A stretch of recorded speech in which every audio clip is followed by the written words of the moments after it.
Hello, everyone. Welcome back to the podcast. In a series where we talk about we review each episode after we've seen it in the latest series of Doctor Who. And today, myself, Jack, James, and Loa, we're all going to be reviewing Lucky Day, and we're also going to be talking about the story in the engine a little bit. Maybe what our thoughts are, or yeah, we're just theorising. That's all we're doing. And a reminder, we don't work for the BBC. I said that last episode, but I'm going to say it again. I'm going to say it every episode, actually. That, yeah, we don't work for the BBC, unfortunately. I think we'd all love to. I mean, we would all love to work for the BBC. But we don't. We don't work for Doctor Who. We just theorise our theories. If some may come true, then we're very good. And yeah, it's all really good fun.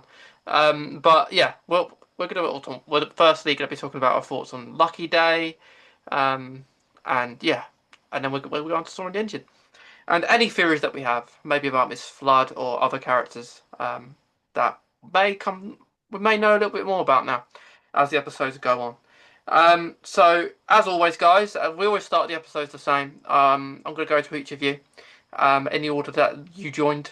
So this week it is Jack because he joined first.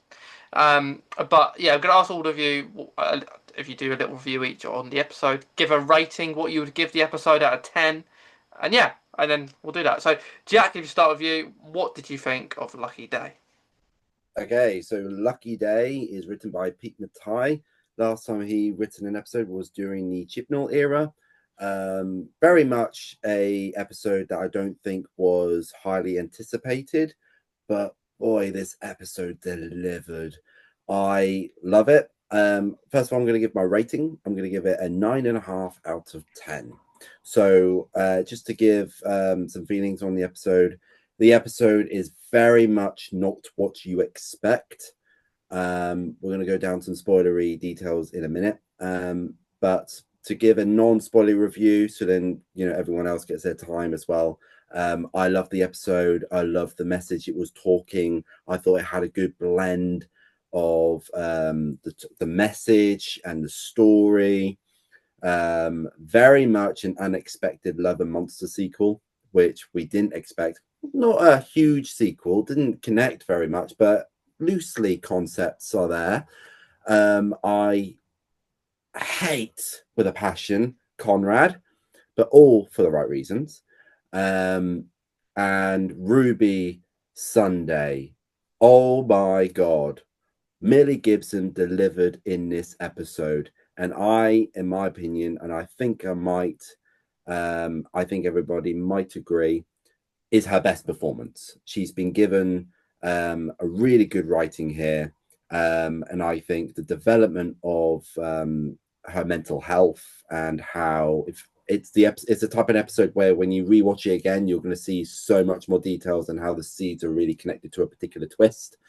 And yeah, I love the episode. I actually think it might be my favorite out of the season, which is a really good sign for a season when every week you're saying, no, this might be my favorite. No, this week might be my favorite. It is fantastic. One little issue though, I do think the episode should be given just an additional couple of more minutes just to develop some stuff with a particular prop that is recurring in an episode when we're talking about the monster, the shriek, and how you escape it. So we'll talk about that in a minute. But yeah, 9.5 for me. Yeah. Very good score. Very good score. Um, and I agree from the majority of what you're saying there, Jack. I do think it's an occurring issue, which I think James will probably touch on, because it's a recurring issue about the pacing, and additional minutes need to be added in majority of them. And I think we said last week and the week even before that it won't change because of the back-to-back filming. So it's a shame. It is a shame, but yeah, really enjoyable episode. It's good that you're getting favourites. Like it didn't happen last year, really, did it? And it's happening more Yeah. frequently this year. Like the Whale was really good. No, with Lux it was really good. Then the Whale, Lucky Day. So And really good. one little thing as well, one hell of an impression that Pete McTighe can have if he was if he was the successor for Russell T Davies. Just going to point that out. Yeah, yeah. So James, what did you think of Lucky Day? Right, I'll start by the rating. I'm actually matching with Jack on this. I give it a 9.5 out of 10. Not quite a 10, but I think it is deserving as one of the higher ranked episodes of this era.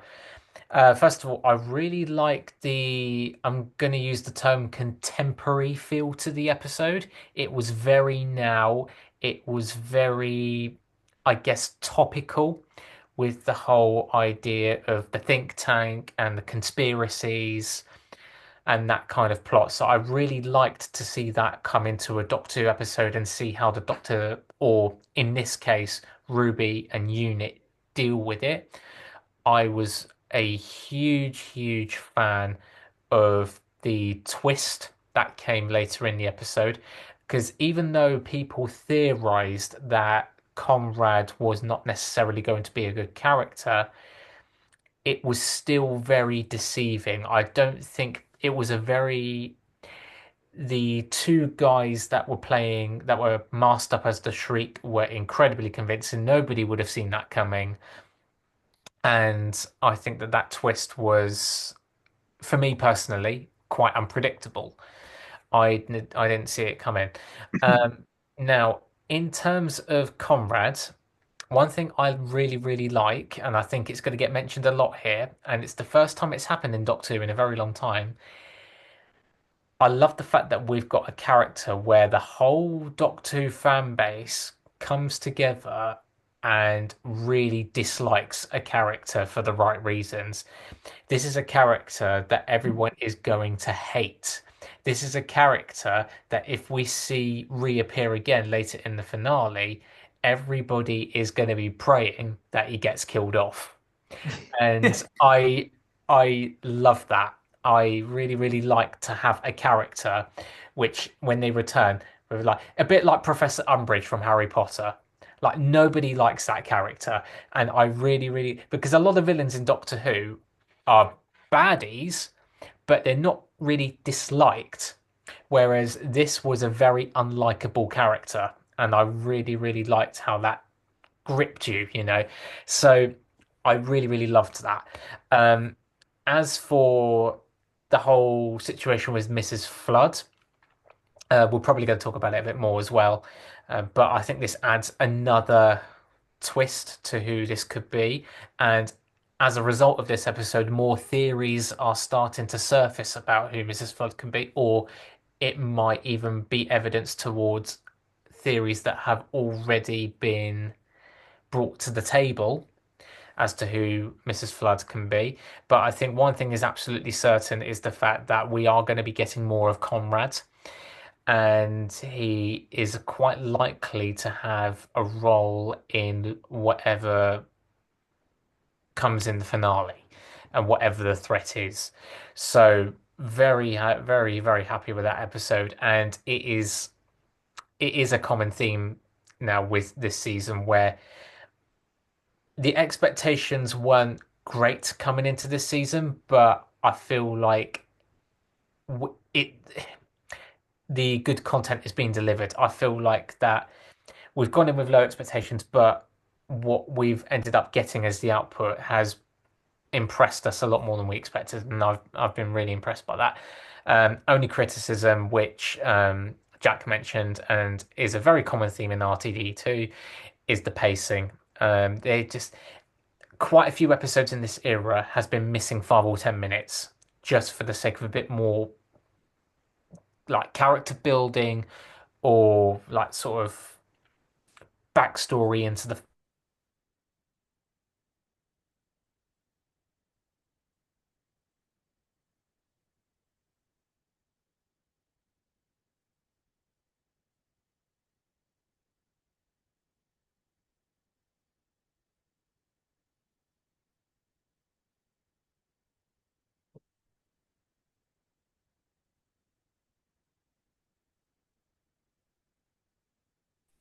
Oh, bless. He's Uh, back. It happens all the time. Where did That you? I got to where you said about the backstory, James. that was pretty much where I finished. Yeah, Yeah. yeah, okay. So yeah, a really good episode from from what you said? Because I think originally you said it was a 9, and I think you upped it, didn't you, to a 9.5. So yeah, really really good. So Loa, what was your rating first, and then what did you think? I'm gonna give it I'm gonna give it a 9. I'm gonna give it a 9. Only due it's a Doctor Light episode still. On that one. I'm I you both you've given all some wonderful reviews, and there's only so much damn. So I think, because it's all been so, I can't argue with it. It's perfect. Um, from a performance-based thing, perhaps, everyone was wonderful in it. Gemma Redgrave, is it Gemma Redgrave, isn't it? Yeah. Yeah, absolute icon. And that don't you dare point a gun at her moment was just loved her. She's proper mum mode.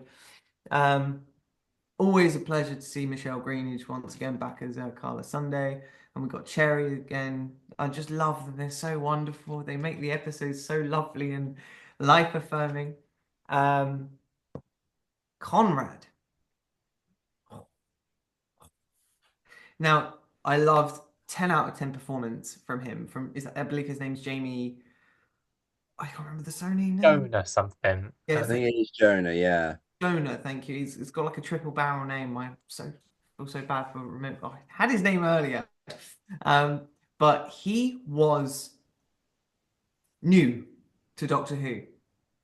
He was a very new kind of character in some way, and I feel like he was one of the most real human people.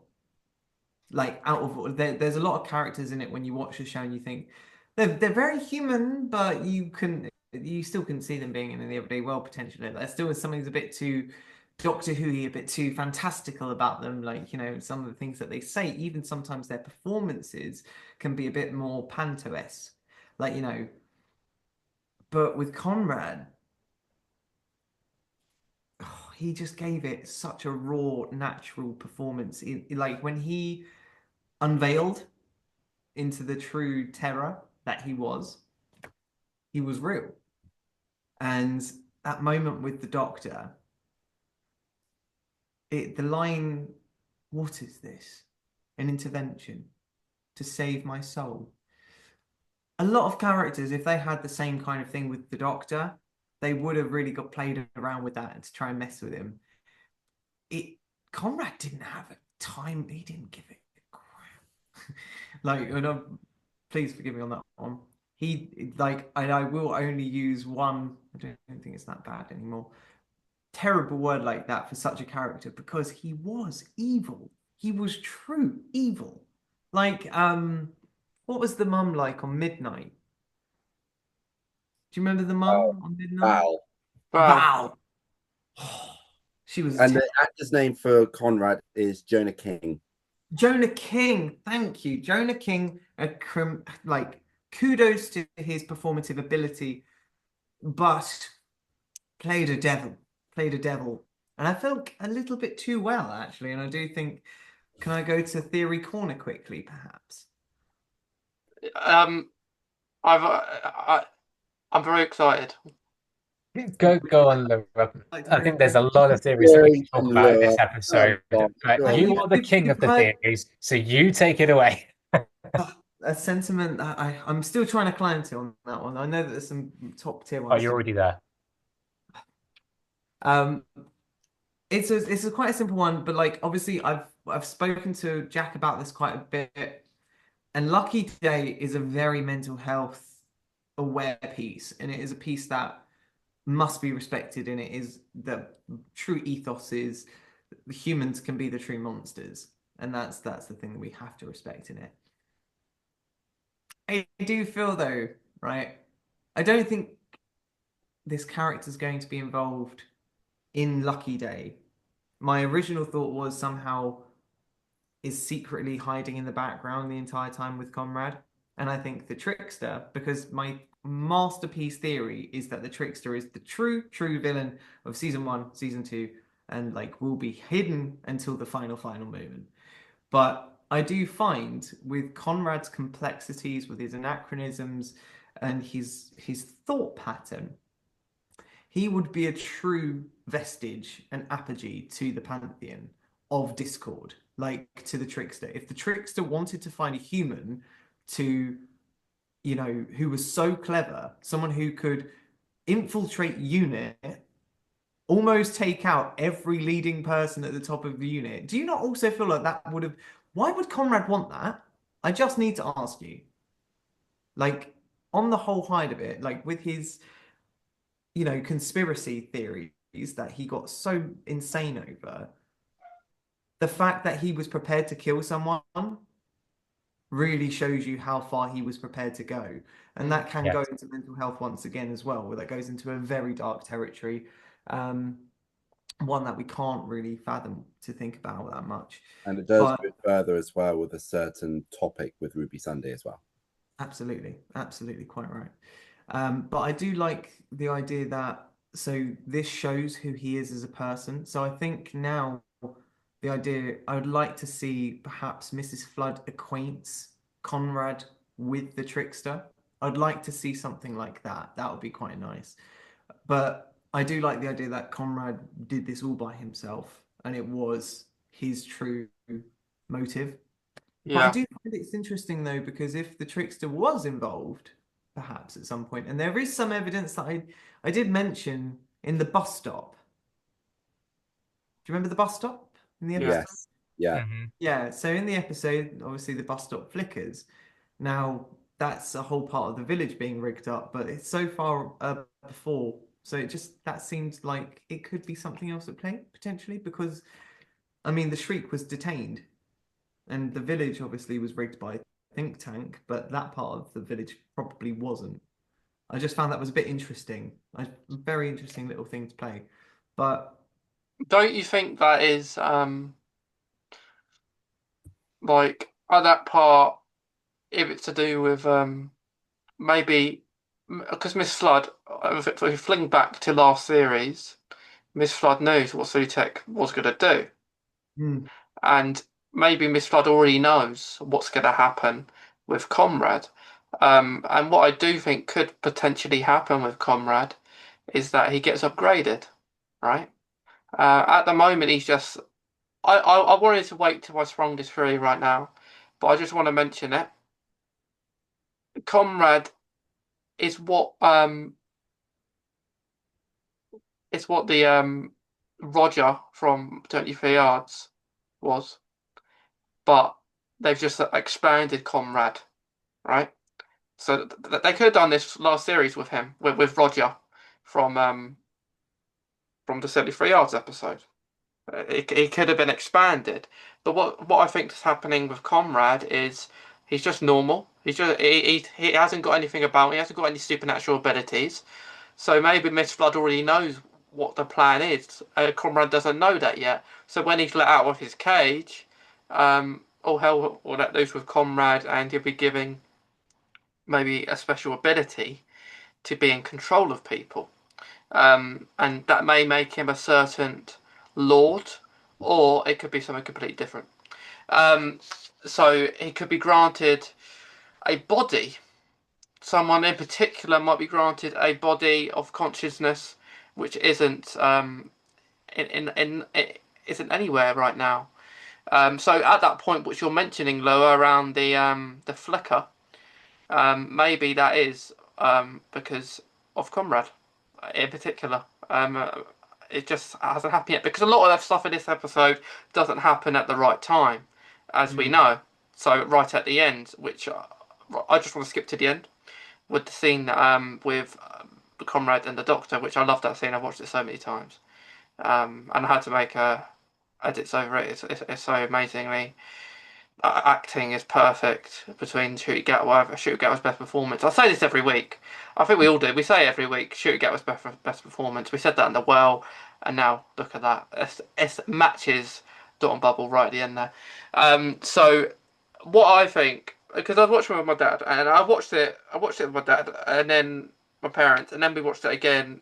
I watched it early in the morning, and then I watched it on the telly when it was on the BBC. And it was really confused. He was really confused because which you can get, right, if you're not like a whiz like Doctor Who, maybe like us. So what he was confused with is that why didn't because we know it's a younger Doctor, but my dad didn't get that bit. So and it could happen in numerous people's minds who don't understand, because it is very timey-wimey this episode. So at the start, the Doctor gives the coin to Conrad, which he awfully snatches it out of his hand.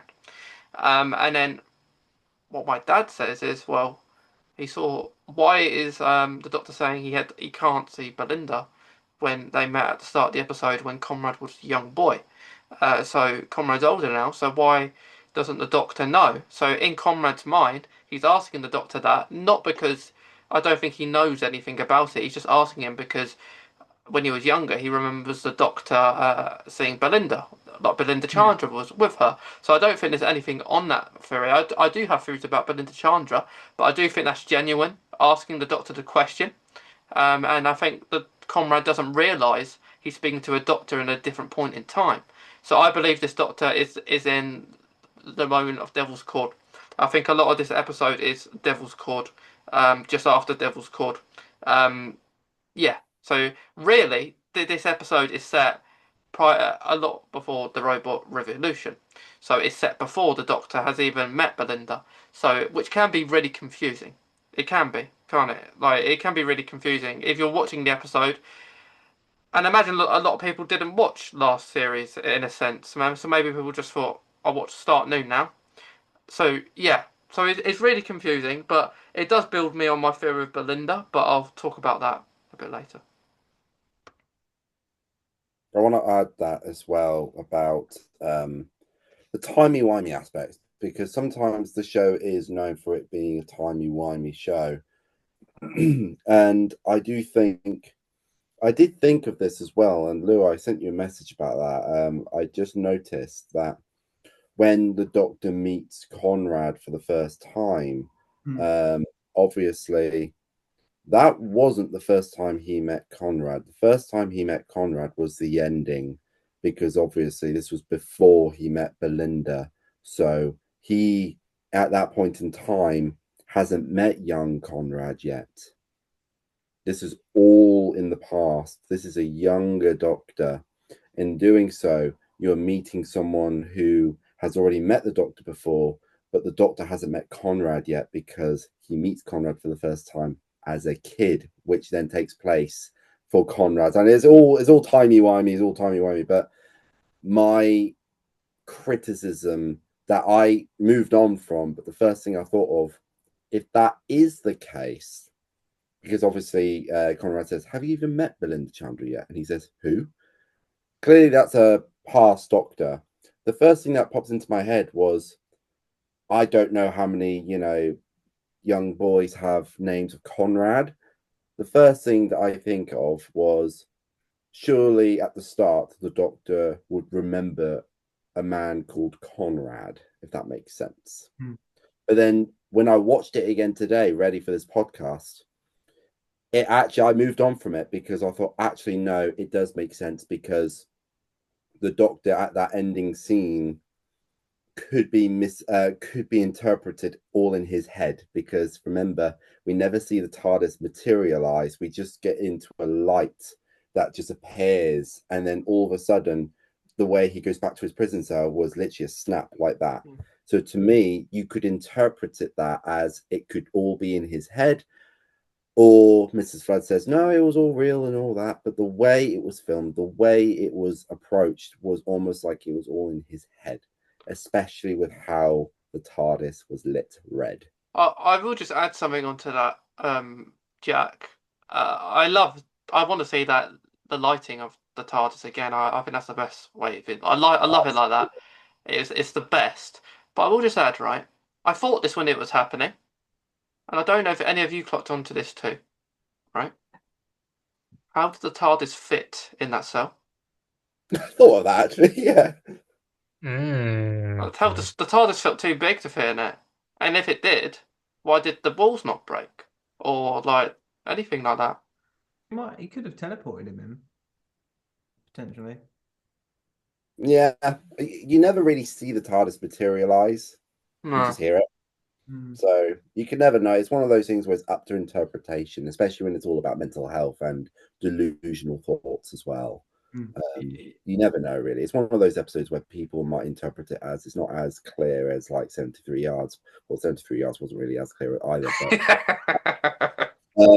but I think it's one of those. It is one of those episodes where, because it's dealing with misinformation and reality, it's easier to move on from little nitpicks because you think, oh no, it's all about reality and all that. Because obviously, I love the line where Conrad says, "I reject your reality," and obviously, he still doesn't accept the fact that the Doctor is real.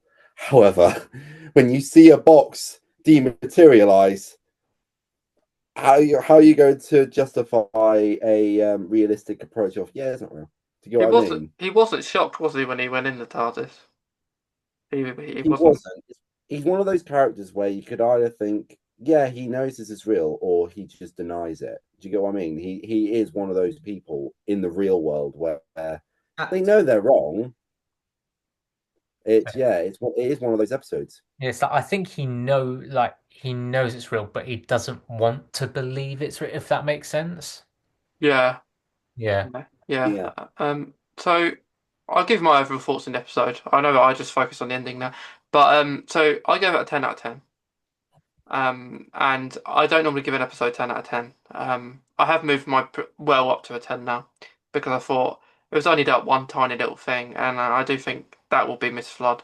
So I've upped that. So yeah, it's a 10 out of 10 purely because I really enjoyed it, right? And it started slow a bit. It's interesting when people talk about the episode. I've heard people say they feel like the first 21 minutes are wasted. Other people will say it's really good. Yeah, I thought it was really good, and some people have said to me that I found the Comrade bit where he's changed predictable, but I didn't feel like that was predictable. When I watched it, I was actually quite surprised when I watched it. And I know there was rumours about it, but I didn't believe that. I didn't believe it. So I went into the episode fresh when I watched it. So yeah, I did feel the majority of the episodes I really enjoyed. I did feel I enjoyed it more when the twist happened. I feel like the second half was much better than the first. Absolutely. I did enjoy. I liked it with like the Comrade twist. I didn't. I do feel like the monsters are quite forgettable though, for a reason because Comrade is the real villain. Like the Streak aren't very. They did remind me of the monsters from Father's Day, a little bit. But they're not that rememberable. A bit like the Rogue monsters in Rogue, a little bit. Reminds me a lot of Pennywise. It Yeah. feeds on the fear and all that. And I just thought, oh, I love that. Yeah, that was brilliant. I just wanted to add a little key note as well back to the cell scene and the intro scene as well. I did agree with you, Jack, on the whole part of why, because obviously from the Doctor's perspective with Belinda, he's already met Conrad. So when he meets a little kid in 2007 called Conrad in London, I might rewatch the scene and focus on Shooty's eyes, because if when he says I'm called Conrad, he might go like that a little bit. Because the thing is, from a time traveler's perspective, as much as Shooty would probably like to go, what is your surname? Or Belinda, get back. We don't have time for him. It's a bootstrap. This whole thing is potentially either a bootstrap paradox that needed to happen. So, because if he heard that there was a kid called Conrad, the thing is, the Doctor is known with children to never, ever be evil. That's the key precedent about the Doctor with children. Even Davros, he had to be good with a child, no matter what. True. So if he saw Conrad and he went, You are ash in the wind, but you're a kid. What can I give you? 50p. That's what I'll give you. 50p. And why? Because it's your lucky day. Like that's, it's just that kind of vibe of like, and also the fact that the doctor knows by that point already that Conrad, what's his last name? Clark. Conrad Clark. If it is Conrad Clark, if he knew that was Conrad Clark, he knew that he would die in a prison cell at 49 with heart pain, right? So potentially, How did you know that? well, he might have done his research, didn't he? Because he goes, "You want spoilers? Okay, I'll tell you that. You die in at 49. Your pack heart's in full of hate and anger." Like he gives him that, and that is so. I'll go back to why that is so cold for a Time Lord to do that, and I'll get back to that reason in a minute. But the fact that he gave him a 50p on the night when his mother hit him, that might be the doctor trying to still give Conrad that little bit of hope, that little bit of passion, that optimism to something that there may still be a bit of faith in something. That might have been why he was just giving him that 50p coin, right? Yeah. But now, and also because obviously he has to allow Conrad, he has to make Conrad meet Ruby at that point because what does Conrad show Ruby? He shows her his necklace, which is the 50p coin. So the doctor has to give it to him in order for him to get into that part with Ruby, in order for that to happen. It's all a part of the system now. So it's that idea of when he comes to the doctor in the prison cell for a Time Lord, that he has had to abide the rules to allow this for this person to do that to his best friend. And I think that's why he adds it to him, where he goes, and along comes this noise. Like it's almost as if like he has been having to live that battle, and like he has had to abide the laws of time for such piece of naughty stuff. Yeah. So I think that also is thrown into his intention with why he pulls Conrad out of the prison cell. But from a time traveler's perspective, now this is really evil. When he goes, "You want spoilers? You die in a prison cell at 49." The fact that the doctor has done the research, as we think and know, he is potentially putting the concrete on that timeline for Conrad, letting him know that there is nothing you can do now because you know that you will die in a prison that you can do to escape that. Not even David Tennant or Peter Capaldi, they would know as well. I think Shutigawa has just cemented his darkest doctor portrayal in the history because no other doctor would do that. The Time Lord sent a man to death there. That was what he was doing. Yeah. He was locking death into time. He did that. Yeah. That him literally telling him what happened was, you have no chance in time of getting away with this unless another time traveler tempers with it, such as Mrs. Flood. Yeah. That's the only thing. Yeah, I have actually from a video I posted I posted a video where it's showing the parallels from the Robot Revolution and Lucky Day, and people have said about the paradox. This has happened because it has to happen. It's a fixed point now, and it has to happen, and it has. So, but I will say, when I did hear here's a noise, it just brought back the Masters drum beat in my mind when I was watching that, and I'm hearing this noise, this constant noise, and it might just be nothing, but it just brought that back for me from like the John Sim Master with the drums, which was so nostalgic. That is a good parallel to draw from it, though. It's like an insanity for the Doctor in some way as well. It's that kind of thing that just that ningle, that little thing that always gets fly in your ear. It's like something that is just buzzing there. It's just like really irritating for him. Yeah, like when someone scratches a wall or something, or like a chalkboard, and it's like, like that. You might agree with this as well with that scene with the Doctor and Conrad.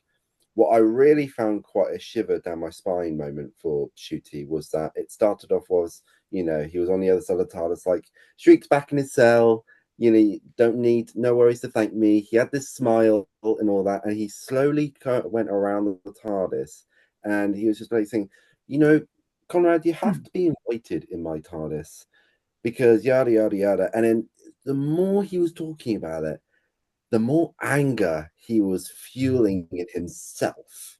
And I just thought, oh, this is like, I know we all spoke about Joy to the World, but he is basically doing a joy moment where the more smiles he's having, the more anger and fuel he's giving to himself that he's hiding away.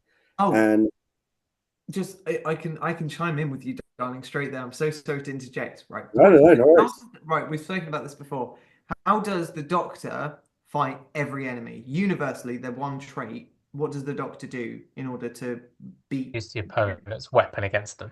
Exactly, uses their energy against them. So what would the Doctor do? Give him a fake performance.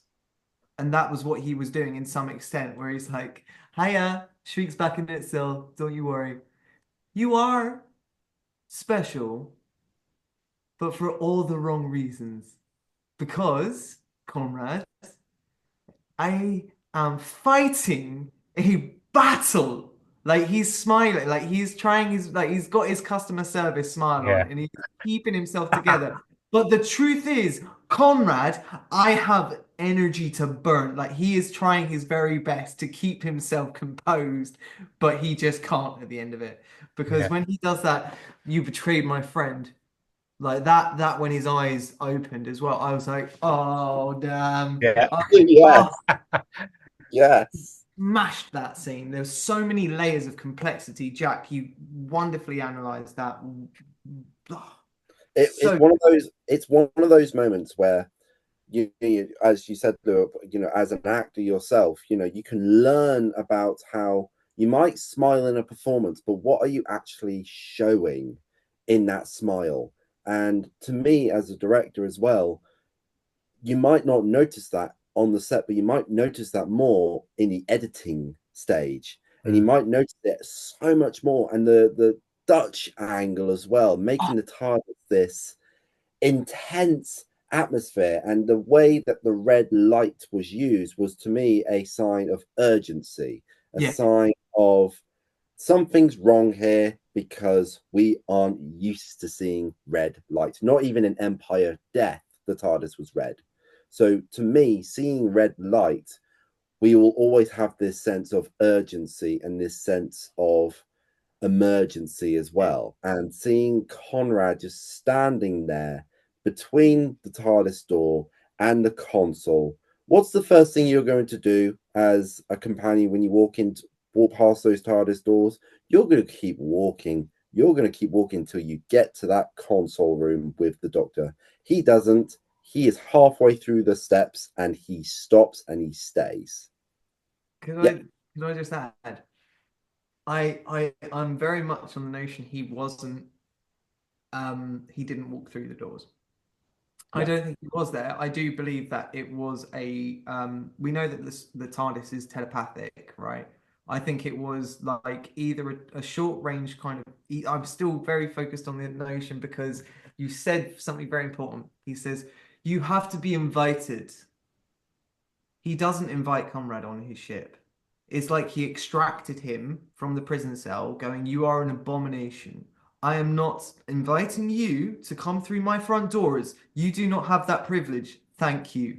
Like it was him going, isolation. Like this is the alien abducting a human right now. Yeah. Yes. This is what's happening. And I loved it. Yes. I agree with you there. Perfect. Yeah, I think that it was I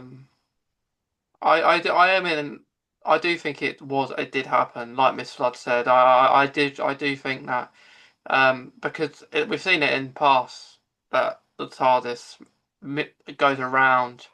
You don't have to go through the front door all the time. You can go around it. It's happened a lot of times. But yeah, I'm just really intrigued by how Conrad took that because from the rest of the episode, he was very different in that TARDIS compared because he was nice and jolly in the episode in like certain scenes, like when he was at the unit, he was really happy. Like he was scared, but he had a more upbeat personality to himself. But when he was in the TARDIS, it was like he fell down the well, or like he had the devil in him, or something like that. It was really different. And then yeah, Ooh, like, and then he comes out, and then I've got Miss Flood comes. So yeah, I just felt like something I've got happened. something to add to that in a bit. I feel like something happened before in that prison cell that we haven't seen yet. Mason, I've got an edit request for you to make, please, because I love your edits, right? Can you do a Conrad edit, like a duality shifting thing of like when he's in his cute boy, like lover boy phase to like when he's like, proper like school shooter mode, kind of like that evil kind of misunderstood childhood, like that tantruming child, and just play you put the my angel put the devil in me in between both of them. Oh, that's brilliant. Brilliant. That would I would for that would So when he was maybe with Ruby at the start of the podcast, like, and then towards the end. Could I also add something as well? Like, I know we're like slowly moving on away from the ending scene. There's one thing I just spotted, and I don't know how I didn't notice this. Shooty's costume in that scene, color-wise, is identical to Conrad's. It's almost showing a I contrast did not between the even two. notice that. White. Conrad's wearing a prison white outfit, and the Doctor is wearing this, this alien-looking white bright costume as well. And to me, seeing those contrasts between the two, it's almost like saying, "You're the liar, and I tell the truth." yeah. Yeah, Mm. when he was at the TARDIS, when he looked at it, that costume. Yeah, Yeah, yeah. the absence of color was like, look, this is there's no spectrum to even think about this. This is just direct truth. This is oh, you've got a good eye. You've got a good eye. I just thought of it. Like, I only watched the episode twice, and I just thought, hang on a second, the costumes here are almost identical because even Conrad said throughout the episode, we're like a team. I'm like, I want to be like the Doctor. And having that conclusion where they're wearing almost identical costumes is showcasing how he went a different path than the Doctor. And actually, in hindsight, he is nowhere near like the Doctor. I laugh And at that. I laugh at that, yeah, Jack. I laugh at it because when he says that, I just want to be like you and the Doctor. And then he goes see the Doctor and he's like, "Get off my world." It's just so funny those parallels because he's like, "I want to be like the Doctor," and then he's like, "Go away, go away. It's my planet now." wasn't he? He was like, shoo. Yeah, yeah. But does anyone realise, right? I don't know if I picked this up because of the episode titles. But does any of you realise he mentioned two episode titles that are yet to be released in the finale? So he says, "Get off my world," which world? And "I don't like your reality," the reality war.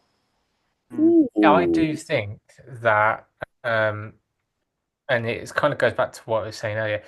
It's very clear, like as this episode went on, that comrades, no matter how true something is or how much evidence is shoved in front of him, he's always going to deny any way other than his way. It's like whenever do you remember the time when Ruby zapped the Shriek with whatever device that is after it was caught on camera of Conrad being absolutely petrified of it, and like so it was like, "Oh, please save me, please save me, please save me, please save me," and then literally he gets zapped, and then he goes, "Your special effects have improved." It's like he knows that he was wrong, but doesn't he still doesn't accept it. He is going to do everything that he can to prove that everyone else was wrong and he was right, even if it's. So I think that when Conrad says to the Doctor, "I don't accept your reality," I think this is where we potentially get this whole reality war situation. I think Conrad will be quite willing, based on the character that we've seen in this episode, will be quite willing to absolutely stuff up all reality in order to kind of make it by his design and be like, I was the guy, Yes. you're wrong, I'm right, that type of thing. A world where almost aliens and monsters don't exist, but reality doesn't accept that. Mm. Because obviously we get that shot on the trailer where Shooty's wearing that awesome suit with the hat, and he's looking up, and you see that dinosaur type shot. Now, to me, I do think that Lucky Day is going to have huge relevance with Wishworld. I'm not sure about Reality War yet, but Wishworld for sure. Yeah. Yeah, I think I am just going to pop away just for 2 seconds. I'm going to build on what James just said there. About Conrad. So I feel like Conrad always knew that he was wrong. Yeah. He always knew that because he saw a streak right at the start of the episode. So his plan was to try and make everyone go against Unit. That was the whole point. That was the whole point of the episode. And he kind of succeeded in a little way. I think it's all to bring the following for him, to make him be the most important person in the world. Mhm. All three, I feel like he's very jealous of the Doctor. He was very jealous of the Doctor. But I do feel Conrad will be a diversion for the finale. Conrad won't be the main villain. I feel like whatever Miss Flood's plan is something much bigger than just Conrad. Like, Yeah. I wanted to add something on about Conrad because loads of people are making comparisons with him and what was the other character that kind of got mentioned? Loads of people, I can't remember what character everyone's saying that he has relevance to, but I took it. He reminded me quite like Adam from season 1 in Oh, right, yeah. from Dalek. Now, I mean, obviously, in the way that he obviously. So, how to start this? Conrad was a compulsive liar. That was what he did. He wanted to make personal gain in a secretive kind of no one else is going to know about this. I'm going to do this and I'm going to get it my way. And Adam, in the long game, when he discovered he was that spoilt child, really kind of relishing on it. He was like, I can gain access to all of human history, and I can get the brain chip. I can go home and I can do this. I can get myself sorted out for life. And then obviously the Doctor finds out, banishes him, kind of goes no. Do you ever know? Do any of you guys know what happened to Adam after that moment? You were mentioning this earlier on in the day, weren't you, or yesterday about Adam, that he went Yeah. quite dark, didn't he?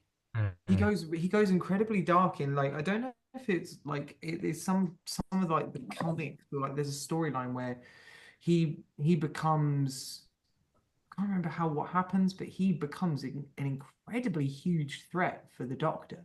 Like every Doctor, each regeneration, there's a whole storyline where Adam goes and kidnaps all of them, and it tries eradicating them. And I was like, Adam, that Adam, and it was that Adam. So I was thinking, well, if Russell T was trying to use that same storyline with a kind of similar character trait, then if Conrad got shunted off by the Doctor, was that kind of kid that wanted to have that experience with the Doctor, never got that. He was the rejected childhood dream, mutated, became this compulsive liar to get personal gain and just say, no, this isn't true. It's not right. My world's my world. You can't tell me the way it is. And then when it comes to Wish World and the reality world, I think from what kind of we've all gone, it's going to be this idea that Conrad potentially might be the vessel of the wish, and he will wish for a reality without a lovely Time Lord, potentially, or Yeah. something. And it will be kind of this idea that like he will still be there, like because we'll get him in that pinstripe suit, but people have said that he didn't seem doctory in that look. Like people say that he looked almost sinister, and it could be this idea that this wish could mutate the Doctor in a way, or like in a reality perception, how Conrad perceives the Doctor. Like for all of his lies and deceit, this is like we are going to get the rejected companion molding the Doctor in his image for a couple of episodes. What it could be that would be quite an interesting take. That would be something that Conrad would, I feel like, would do. This In it, it would make a hell of a lot of sense. be quite interesting. Yeah. Yeah, yeah. I feel like Conrad could almost try and make the Doctor become extinct in a Yeah. sense. Because I mean, we see that shot in the trailer where the Doctor doesn't, like you say, he doesn't look at himself. I feel like what I've seen is that Conrad is this figure that makes everyone follow suit. So basically, everyone's probably. I reckon what Conrad's wish will be, if this is the way it's going to be, Conrad will wish to be worshipped by everybody. So in a reality that everyone says yes without no for an answer. So it's a bit like if we go to Black Mirror for a moment. If you have a think of a random episode. It's nothing that's been released. It might have, but it's something that Black Mirror would do, where everyone in that bubble world would have to obey, and you have to. It's law. So I reckon in this Wish world, Conrad will be making loads of people follow. From it looks like in that mini trailer that there was a line. I imagine there's a line that the Doctor was following, and he was in like a suit, and he was moving kind of controlled, right? So I imagine that that is part what's going to happen, and I reckon I put money on it. The Doctor does not remember who he is, and we'll be getting a Doctor. I hope this happens where the Fobbot returns and the Doctor is Mr. Smith in this reality. That would be Yep. insane. That would be brilliant. Like I could see that. Yeah. I would like to point out one more thing in relation to that though, just briefly, and because this theory is quite out there, we don't really have to go too deep into it, but it's a theory that I've not quite given up on yet because of the fact that I'm just seeing far too many similarities now. Everything that we've been describing about Conrad in like the last few minutes, all of those characteristics we've been talking about, what other Doctor Who character is like that? Lindy Pepperbean. No. Yeah, he saw my post. Lindy. He saw my post. Best buds, Yeah. best buds. I've talked to you guys. I've talked to you guys about this a little bit. I mean, it wasn't even my theory originally, but I just can't help but thinking it's just way too similar. Um, Do you want it though? I know what the theory is, but do you want it? I'm not sure I do, because I feel like it would be too predictable. I literally feel like that Conrad is a human master. He he is literally this is the master in human form. This is if the master ever had an episode where he had the fob watch and made himself human again, it would be Conrad. um That's a and good theory. That is actually wait, what was where I think you've got a bit more evidence. and I feel like there's more evidence that has come about this in what we've just been talking about. And you Mason saying about Wishworld of um you know Conrad wishing for that everyone to be following him and be in control and stuff like that. Again, does that not also very much point towards the master? And maybe what if, as part of that wish being granted, Mrs. Floods letting him out, Yeah. presumably with the gold tooth, master's probably going to need a body. You want to be in control. You want people to follow you. Well, there's the solution. Can I add that is a watertight theory, right? Mm. I just wish that as well as him getting the bite from the shriek, if when it battered the gun out of its hand, it clipped him in the face and he lost a tooth. That would have been good because the way that they apply the tooth would Yes. be just by fitting it in him. But I do have a very similar theory, Yeah. right? It's not the master. No. Now, this is a big, complex thought one. So this is a big one. Like we're gonna have to do spoiler alert. This is a big warning, right? Russell T, turn away now. No, Russell T, watch this. Watch this, because this is actually a proposal that Jack and I was talking about earlier, right? And this would be an incredible idea, and I've got the exoskeleton of how this could actually work into play. So, as I say, my grand whole scheme theory is that the main Arkle character villain is the trickster.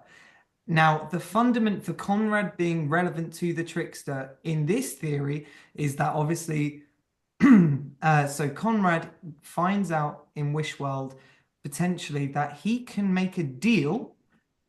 A wish is also based on potentially a deal, right? Okay, and who is a character that can grant wishes based on a negotiable deal? Oh, you put me on the spot. No. Who was that person in I forgot what the episode's called now. Demon's Run? No, it's No. simply put, the trickster works on an agreement. He will give you your deepest, darkest desires on an agreement.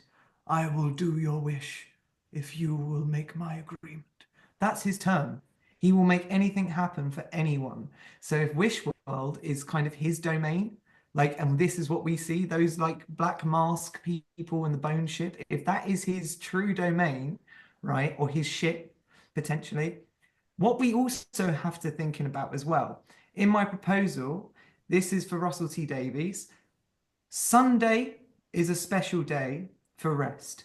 And especially, it would be wonderful for us to get a CBBC spin-off show. And I would like to call this spin-off show The Adventures of Ruby Sunday, because Ruby Sunday has fitted into a silhouette of our late and great Sarah Jane Smith.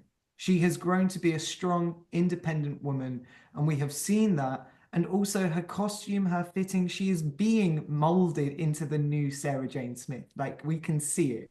She looks wonderful now. She is getting so in her element, and it'd be wonderful that, and it's imperative that it's the trickster as well as the big baddie, because he's manipulated her childhood as well by being the hooded figure from the VHS tape. So the fact that it all intertwines, that he could be the big baddie for this season for Conrad in the deal, and the fact that he was her partner as well. So I would also like to go back to an earlier theory, the bus stop scene, that there was one bit where the bus stop flickered and it goes to a shot of Conrad walking ahead of her. But it shows that there's also room for one more person. And if that could also be the trickster eyeing him up potentially or something in a later flashback, going, oh, you're good, or something. This whole thing would be wonderful, because who was the trickster fighting the most? In everything that we know, who has the trickster tried going after the most? Sarah Jane. Sarah Jane Smith. So it would be fitting that the person to send Ruby Sunday into her own spin-off show would be the trickster. And that would be cool. But the true Arkle focus is the trickster has always tried going after one person more than above Sarah Jane Smith. And who is that? The Doctor. The Doctor. Now, the fact that I think the true stakes here need to be amplified for human is that villains need the human factor. So if it works for the Master as well, or the Rani, or the Trickster, they would all benefit from having a human counterpart because they know that that is a very good part for the Doctor and how they work. So if they all had a human counterpart, it would mean so much more to them. And Conrad is a very deceptive and trickster-like person. He was able to infiltrate UNIT. He was able to deceive Ruby Sunday. He was able to look the Doctor dead in the eye and laugh in his face. All I'm saying, The Adventures of Ruby Sunday, get on it. Yes, I agree with that. 100%. Russell, get to it. I also think as well. Yes. I'm spent. Do you know what I also think as well that I found really interesting, and it's actually going back to what you were saying about the return of the Trickster. I also think that if anyone has watched the audio commentary, not that you can watch it anymore because they've been removed on BBC iPlayer now. But if you watch the audio commentary for Empire of Death, he gives a reason as to why on the reveal of Ruby's mum, and he said, well, Star Wars did something similar, but I just like the idea that it's something ordinary. What else did Star Wars do, lads? Who did they bring back as a return figure for the sequel trilogy? Oh, the Emperor. The Emperor. The Emperor. So if he's looking at Star Wars that heavily like that and implementing their ideas, who else could we bring back that is God level? Omega. The Trickster. The Trickster. Okay. The Trickster is the true enemy. I will be so upset if he is not there. Like, it would just be heartbreaking because we've got the DNA, his work, his playtime. It just seems that this could all be. But I do love the notion of the Master. I love the Master notion now. I love it because it does seem that seems tempting. That seems juicy. I don't know. I don't know anymore. Right. I still think it's way too early to bring back the Master. Just to say that. Do you not think so? No, we come on. Like, this is the thing. Like, we see the show. Like, life is short. We give us just as much as we can. Like, and if it's the Master, give us the Master, man. Yeah. Like, I've been trying to look for like other things, but I just look at Conrad and I'm just thinking this is far too similar to the Master. It's just yeah. Could I also add in one extra thing as well? And it's going back to Ruby Sunday. What I really appreciate about this episode as well is that it's showcasing Ruby's family. And in doing so, what I really love, and this idea that, you know, Sarah Jane and the correlation of Sarah Jane and Ruby Sunday here. Now, I know that Ruby Sunday isn't overall a beloved character when it comes to like people who review it, but there is one thing, and it might be small, I might be looking far too into it, but you know, in the Sarah Jane Adventures, that the big house, 13 Bannerman Road, 13 or 14? 13 Bannerman Road. 13 Bannerman Road. You'd always go right to the top. And do you know what I noticed about? And do you know what I noticed about Ruby Sunday? We've never seen the outside of the house.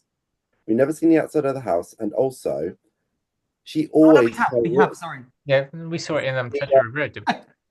But we also, what I've noticed as well is that, you know, they built a room for her. Like, there is an Unleashed episode where they showcase her room, and we never see it. And also, her house. Now, I think this is going too far, and I will admit this is going too far, but why not? Russell T Davies has probably thought of this. If he messages me, so be it. She goes upstairs, and her room, to me, her whole apartment just feels like, it probably isn't, but it feels like an attic to me because of how it's going all the way up to the top and all that. To me, it feels very Sarah Jane. Mr. Smith, I need you. Mr. Smith, I need but you. It's just Cherry Sunday going, where's my cup of tea? Probably looking too far into it, but you know, there is some, you know, correlations there. That's all. Gentlemen, have you seen Reality War when it was announced? Do you remember when all the titles were announced last year? Are you on about the road sign? Yeah. What about Yeah. the road sign? So that road sign looks exactly like Bannerman Road. Where's the borough in the thing? Is it Ealing? Hackney. Acne. Uh, But regardless of where it is, the same sign looks very similar to the sign on Bannerman Road. very true. Very, very true. I would also like to add in as well that whilst these series are so good, I think for Russell T Davies' sake, I think he would want to leave that story alone because he wants to respect Elizabeth Sladen, considering she passed away. And, you know, it hit me when she passed away. And I think Oh yeah. whilst these series are so good, I don't see a world where Russell T Davies might want to revisit Sarah Jane's storylines aside Sky.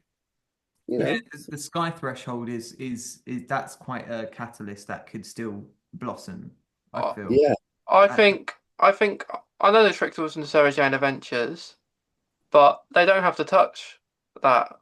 They don't have to touch that story at all. They don't have to. This could be a completely new story. Ruby. It could be so new that the Trickster's there. But I have a question. Has the Trickster ever had human form? I hope not. well, I mean, he's had harbingers. We know that. He's had harbingers. The little boy was his harbinger with the glasses. And he also, do you remember that? The kid working, well, that kid turned out to be a Grask. Oh Um, yeah. but I mean, either way, a Grask is still kind of a cool idea for the Trickster's kind of harbinger still. Do you Um, reckon there's a character that is a secret harbinger that's just completely blindsided us? absolutely. There's definitely going to be. Like, I wonder if, Conrad. yeah, I wonder if Belinda's parents are maybe a potential harbinger because obviously, like what you said, like now Russell T Davies has said this, like you know, he answered the question, oh, you know, how come the surname Chandra? Who that remind you of? And he went, Like, no, it's absolutely no. It's got no relation.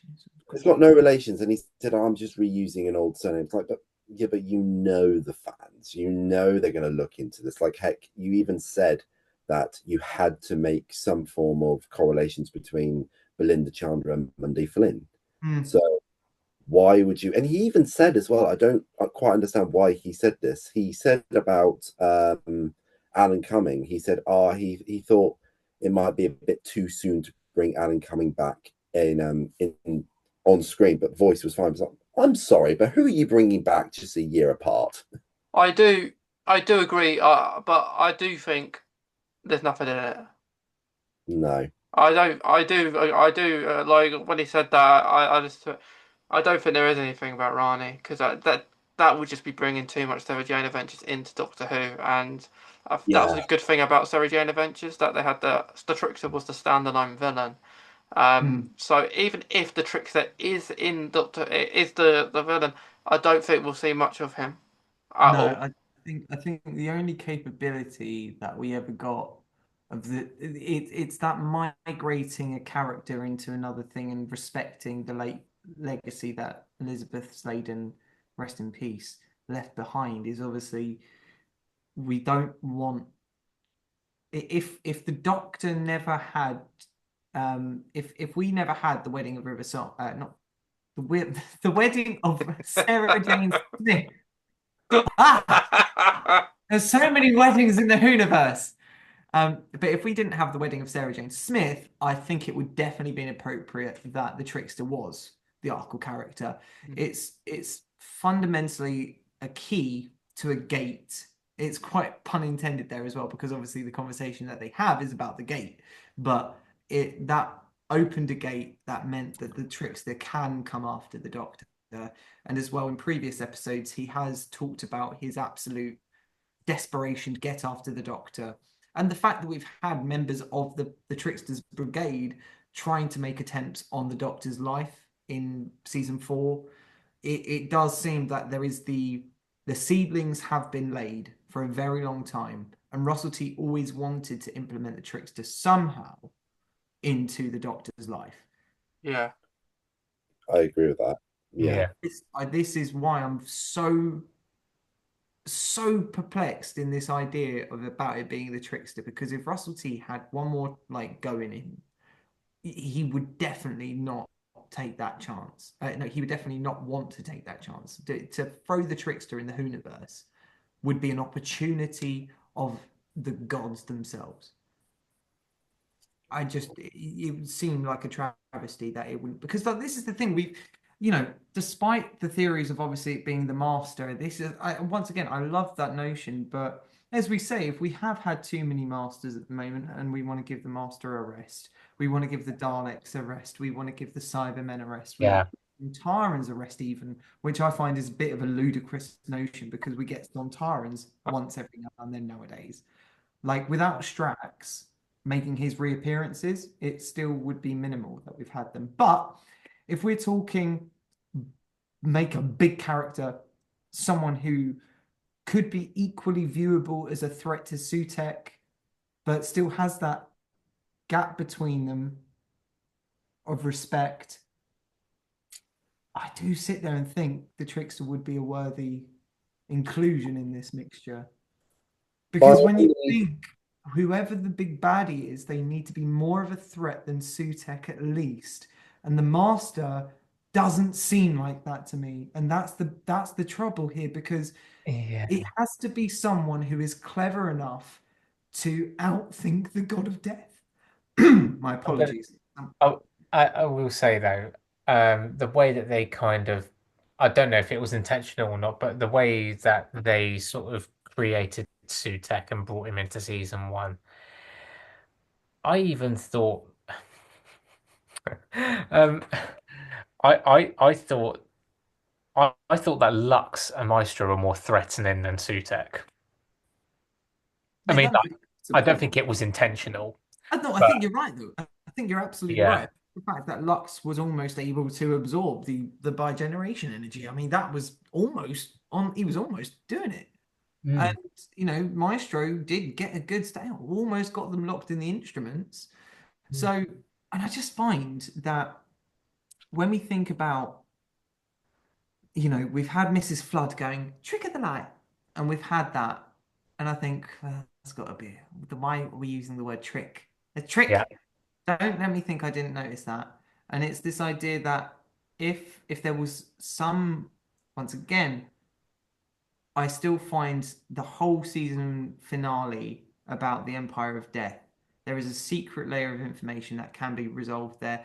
Potentially Ruby's mum is not a real person still. Potentially she is a part of the agreement. Potentially she could not be real. We've been talking about people not being real this season as well, haven't we, with the companions? And it's like this idea that not everything's real, and this thing that lives are fabricated. And I do find that Ruby's mum is just like, she was so, and don't get me wrong, it was good to see her reappear in the episode, Ruby's real mum. Ruby's real mum, because Michelle, love her. But I just find that she's there and they had to keep her in. Why did they make her reappear in Lucky Day? She didn't really need to be there again. I was going to say, like, she was very insignificant. She was just one line there. One line. It would have been quite nice. Just it was like, hey, don't forget I'm here. Yeah. And also, I think it would have been a nice nose on the touch, because I felt, it's nice that the fact that Ruby got reunited with her mum, but I did feel really sorry for Carla. I was like, this is quite sad. Like, is Carla going to get time taken away from her and Ruby now or something? Or, Can I suggest something? Yeah. And I don't know if anyone saw it in Lucky Day. And it's something that hasn't been talked about at all. And I'm quite surprised that it hasn't. Right? I've got an idea, but I don't know if it's what you're thinking of. So, not about the mum. Not about the mum. Bit different. So, Mm. I do agree with what Lewis said about the mum, but very forgettable, like the shriek. To me, and it just proves that the disappointment of last year of the Empire of Death. Like, they had to put her in there, otherwise, what's the point? So, do we all remember when Ruby Sunday was talking to Conrad on the podcast, talking about family, and when the dad come up, Yeah, when the dad come up, I don't talk. I don't want to talk about him. Mm, Very. I don't want to talk about the dad whatsoever. mm. So, and we flash back to Empire of Death. The whole thing about Ruby leaving with the Doctor wasn't about getting a new mum. It wasn't about that. It's about the dad. And the dad was the reason. I've just found my new dad. I can see him now. And then no talk about the dad. Well, that's the Unlucky point, day. actually. Hang on, that's actually a really good point Hmm. because she wouldn't have known who her parents were. Mm. How could she disregard the dad so easily after what? Yeah, she goes to get the dad, and then lucky day, Hang she's on, no, like, no, I don't no, want to talk about it anymore. no, you're so right because in Boom she's like, who is my relatives? Who are my, it's not like she was going, who's my mum?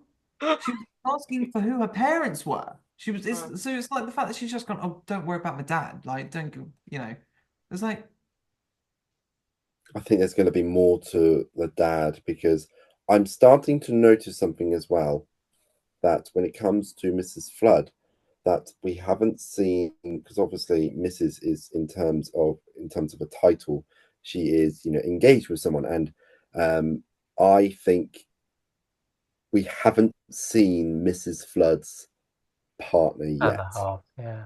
Now, I could be wrong here, and considering that we haven't seen the other half of Mrs. Flood and we haven't seen the other half of Ruby's real mum, there's got to be some form of connection here that I don't know what it could be. That Mrs. Flood could just go, "Oh yeah, Ruby, you know this mum? Yeah, not your mum. I am."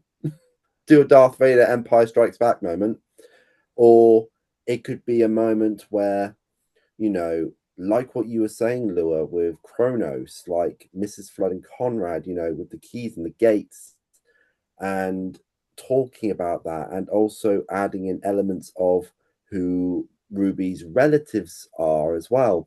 I think, like what you're saying, Mason, with the dad, and how obviously the ending bit of Ruby in Empire of Death was, oh my god, like they think they found my dad, and then just for Lucky Day to be like, oh yeah, but that's all a bit complicated. Why was it complicated? You've just left a blue box that takes you throughout time and space just because you want to find your dad, and you just don't want to talk about it anymore. wait, But this, hang on. No, do they not tackle the dad actually now that we think about it? Did they ever tackle the dad in No, the Empire of Death? I don't think so. no, it was just about it. Ruby was going to find him because they found him, and then in Lucky Day, all the only conversation about the dad was like, oh, we can't talk about him. Could I just clarify something? I don't know if I'm just being really dumb here. You know the part in Lucky Day when obviously you had Ruby and the Doctor, and we were presuming that storyline fell somewhere in where season one was, if that makes sense. Like, because did we not say that it was like maybe just after Devil's Court, Yeah. Between one and two, between Uh, episode one and Oh two? no, sorry, after two, sorry. it was after two After, because they mentioned the Beatles. yeah. Right. So after episode two. But do we know like if it was in between? So like was it like maybe between episode two and like episode three or four? Do we know that much? Um, I do. I thought this when I was watching the episode, so I felt at that stage that was when Conrad was spying on the Doctor. and Ruby are the TARDIS. So I'd say Right. that's Devil's Cord. But when we're getting a bit later, because they've been together a bit longer, so I think when they're together a bit longer, that's actually more present to now.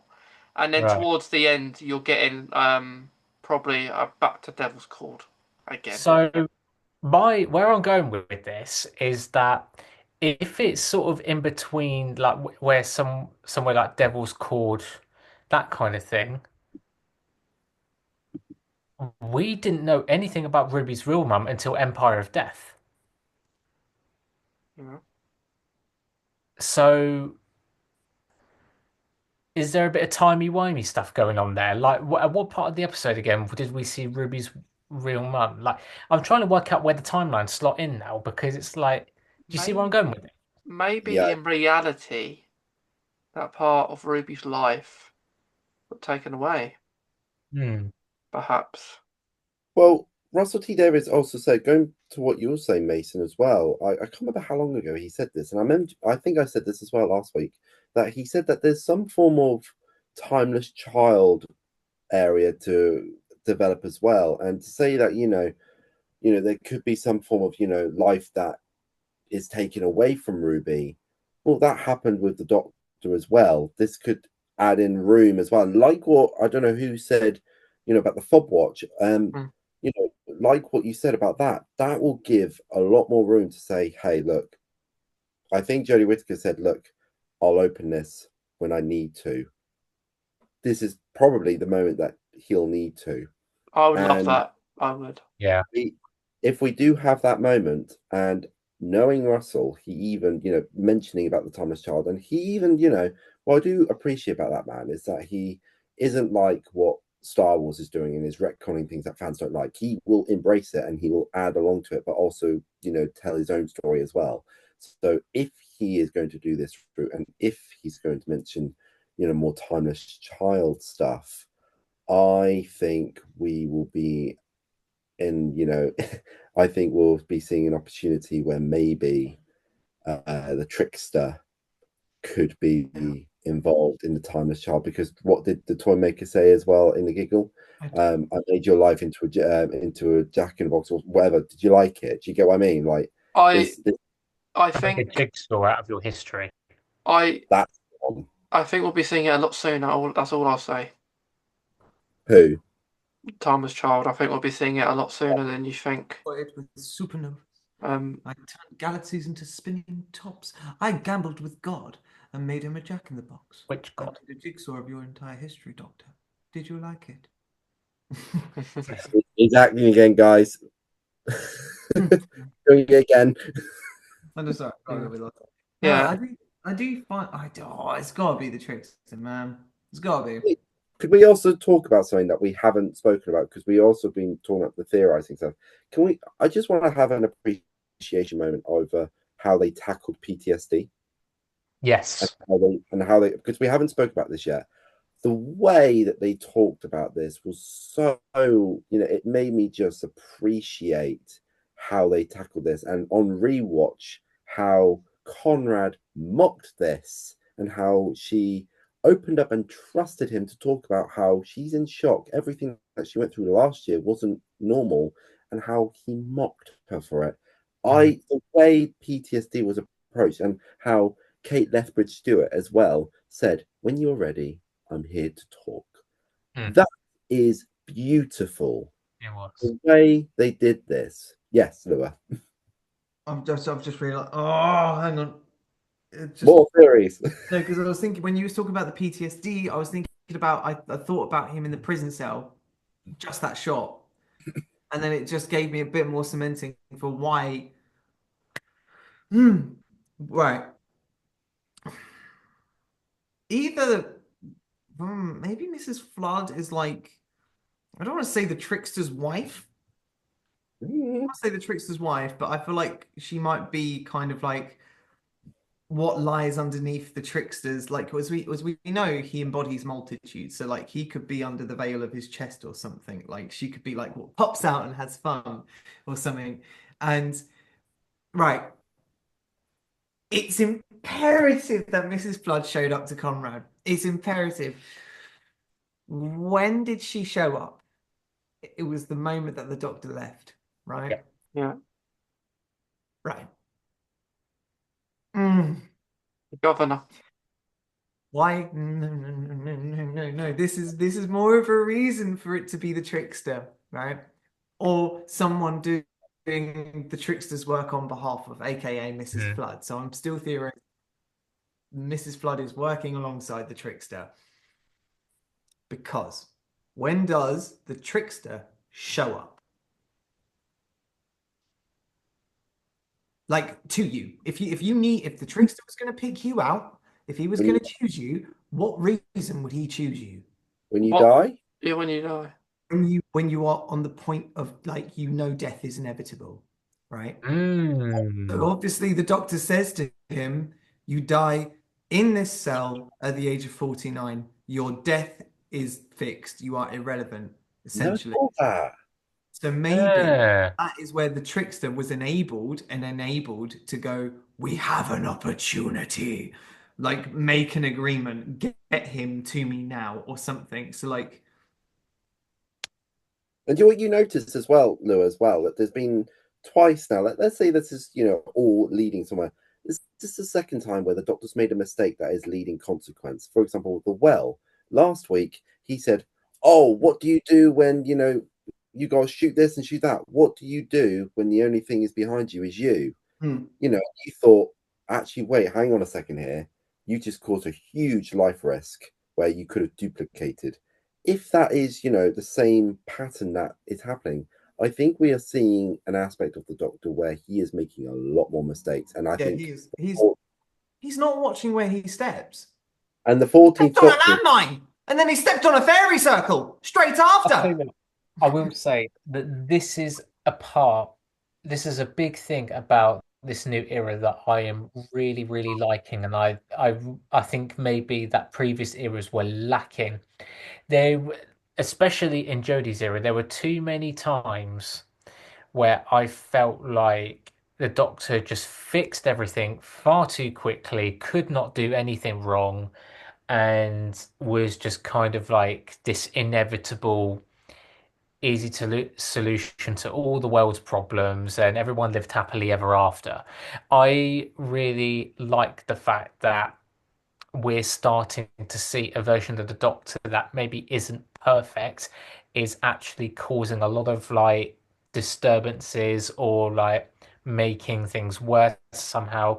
Not all the time, obviously, but where there are a lot more consequences to his actions, and it just seems a bit more balanced. I like the fact that we're actually getting to see that maybe the Doctor isn't this like absolute lifesaver 100% of the time, and that he does get things wrong. I want to add to that as well. I noticed a lot of the times as well with the 60th anniversary specials that the 14th Doctor, throughout each of his episodes, he has made mistakes. Like in Starbeast, for example, he was so focused on, if she remembers me, she will die. And what does he do in the house? This is a sonic screwdriver. And starts talking about this. And then in the second episode, Wild Blue Yonder, he had to pick which one was his real friend, and he picked the wrong one. Yeah. He's been so much more chaotic than ever. Like, like a Planet of the Daleks. Was it the Planet of the Daleks? What was that mini episode? He completely changed the entire history of the Daleks. Completely fine. And he changed. Are they ever going to explore the whole changing the name Gravity to Mavity storyline? Yeah, in it, like the Doctor. That's been pushed to the side a little bit, hasn't it? Yeah, there was a massive uproar with the Dalek. A lot of people didn't like that. He's been a lot more. Hang on, he's been a lot more chaotic, right? He's been a lot. He's been a lot more chaotic in the time when there is a pantheon of chaos. I also think as well, going straight on what you've been talking about as well with with the bi-generation aspects as well, that I personally love the bi-generation because obviously it's different, it's new, it's refreshing. but also it was talking about how the Doctor was living in a burden of regrets and mistakes and grief and so much memories that it would take down a universe just to talk about, and how we see the 14th Doctor saying, I've never been so happy in my life, and then you get the 15th Doctor looking a lot more happy and cheerful, and then straight away he says to Conrad, you want spoilers, you die at the age of 49 and all that.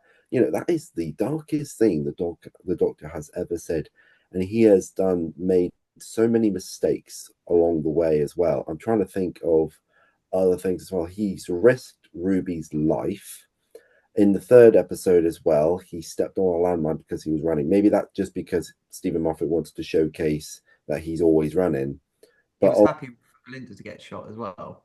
yeah, and also I also think as well with the 15th Doctor that I saw a theory today. Now, I don't know how legitimate this theory is or supposed leak. I'm not going to say it's a leak because there is no source. So I'm just going to say it's a theory that the 13th Doctor might be in the finale, because what happens when she regenerates, her clothes change into the 14th clothes. This is what I've been saying all season long. I really feel like that whatever we find out is going on, has happened, is going to trace back all the way to that moment. Because when, the changing of the clothes, that is when the start of this whole thing began, I think. And then that would explain a lot about the bi generation as well. Yeah. And the tide has changed as well, like for no sudden reason. Like, I know it's like a whole new era as well. Also got doubled. I genuinely think the Doctor is going to face and I mentioned it last week.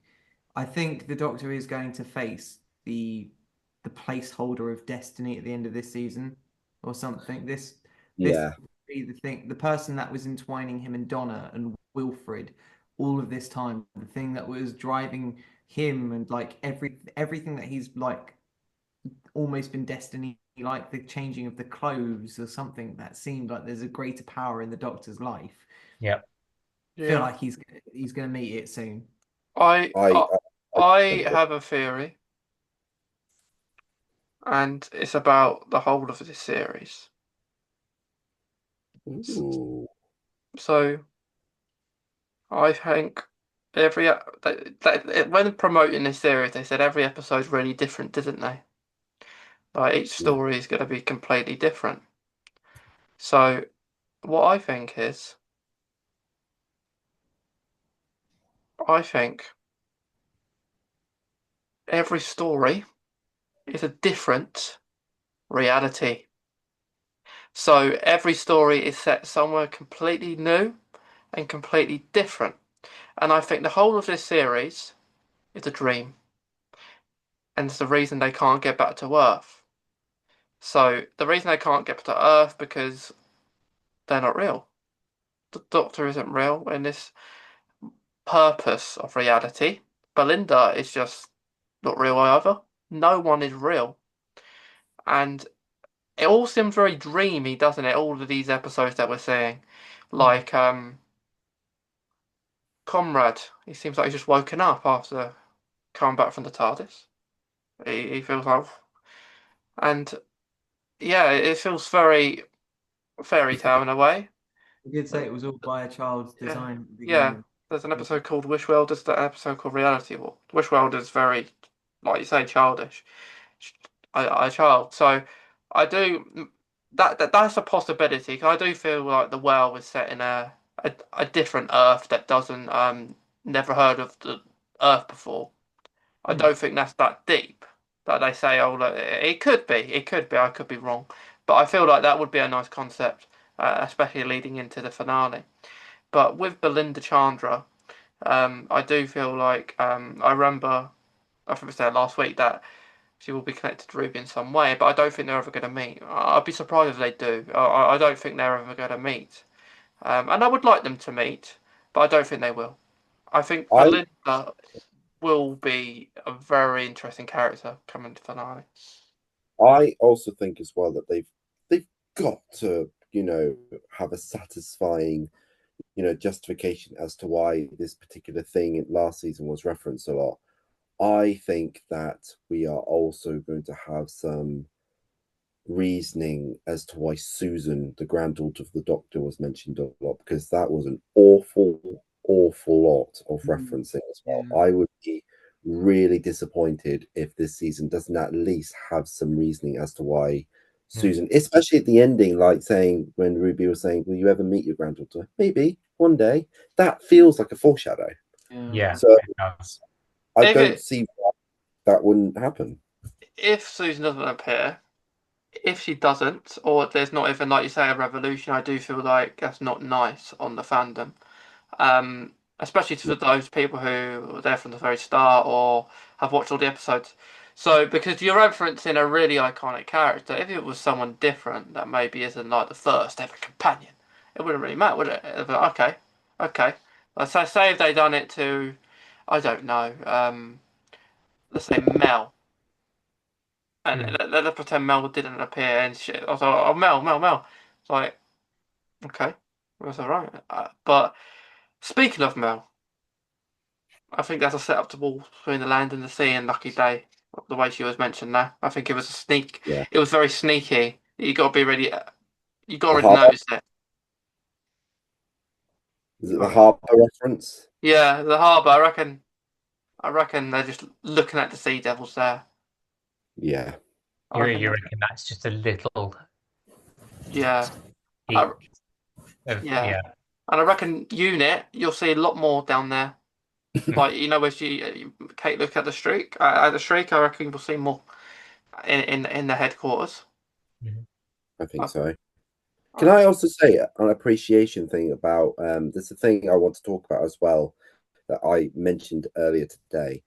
I do think that now, obviously, a lot of the fandom talks about, loads of things way out of context, taking things too far, little things like that. Bad Wolf, talking about promotions on their studios. Oh, is the TARDIS now being dismantled? No. But there is one thing that I do think that some people, not a lot of people, have been talking about, and I do think it does have meaning behind this. I do think that there is a potential reason as to why Pete McTighe has this episode and is an executive producer on the spin-off. I do think that obviously with that David Tennant podcast, he filmed that ages ago. And he was talking about, there are in talks of, a successor, which is a really lovely reassurance that, Russell T Davies won't be the only and the last person to showrun Doctor Who. I do think that Pete McTighe is almost testing the waters with him and seeing, look, if you do well with this spin-off and if you do well with this episode, you might get a promotion. And I do think he's had huge history with the show already. Like, people will just stereotypically think of him as the Kablam episode and Praxius. Pete McTighe, I think people got to realize as well, in terms of in the film industry, yes, he might have written those episodes, but the showrunner, the executive producer, would be the person to say, you are in charge of having this episode and you are in charge of having that episode.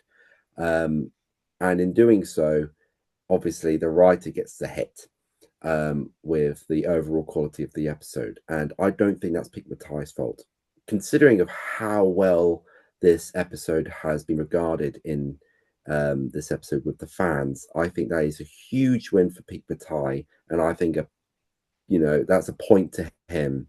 If he can do that again with The War Between the Land and the Sea, with being the executive producer and maybe also writing a couple of episodes of that, I think, and if the ratings are good as well. I know we talk about the ratings aren't as important these days anymore, especially with YouTubers constantly talking about it and then saying, oh no, it's doing really well. Oh no, it's not doing well. I'm concerned. Like, all this concern.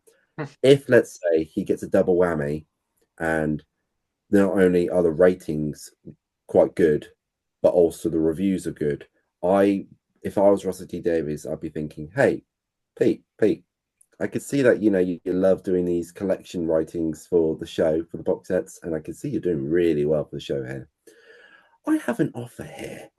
Like, I would love to see him as showrunner. I think he would do really well, especially after this episode. I think he has an eye for timey-wimey. He has an eye for how he puts the messages across as well. He also has an eye for pushing certain characters like Kate into, releasing the shriek to really prove to Conrad, let's test your belief, let's test your reality.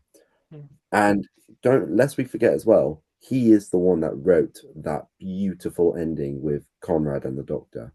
I would be amazed if he isn't at least thought about with Russell T Davies in terms on him being a potential successor. I'd quite like to hear what everyone else's thoughts on that, because I know he has written some wimps with Kablam and Praxius, but not everybody, like filmmakers, have a good day at the office. I do. Sure. I think I need to watch The War Between the Land and the Sea before I make a decision on that.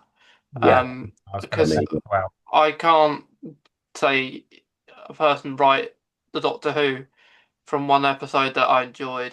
Because I know you mentioned the two prior that he read with Jodie. And yeah, it didn't go down too well, but I do think he's come a long way since that from Lucky Day. But that is a Doctor Light episode. I want to see what he can do with a bit more. So he's writing about, presumably, about the unit. So I would like him in the future to do a Doctor story more, though. If he gets another opportunity to say series 3, it'd be And nice for him to write the Doctor.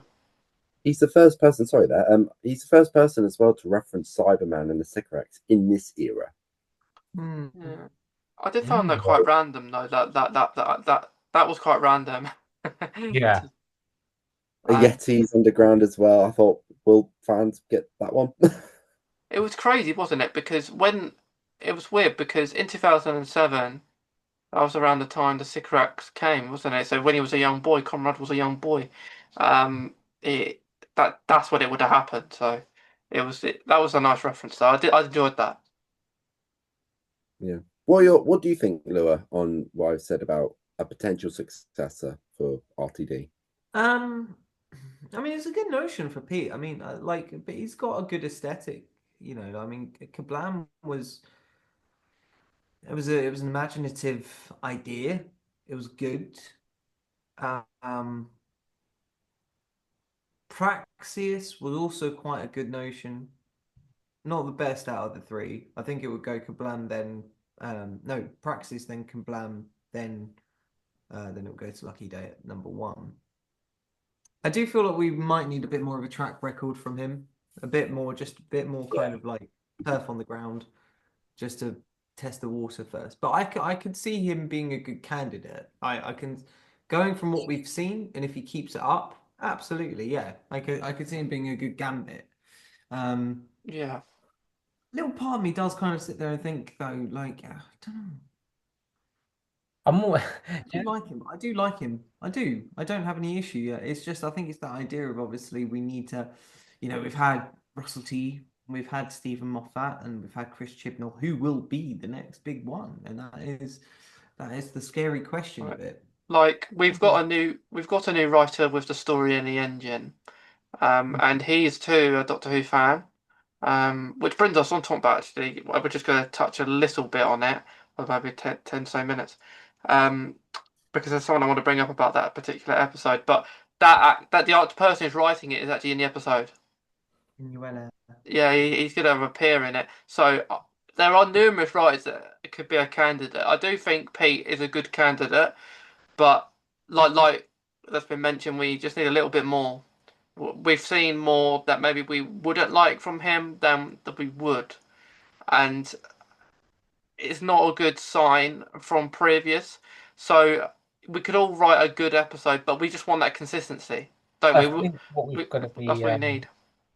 I think we've got to be quite careful about as well is that Russell T Davies, when it comes to writing Doctor Who and like being a showrunner, he does set a very high bar with the show, like more often than not.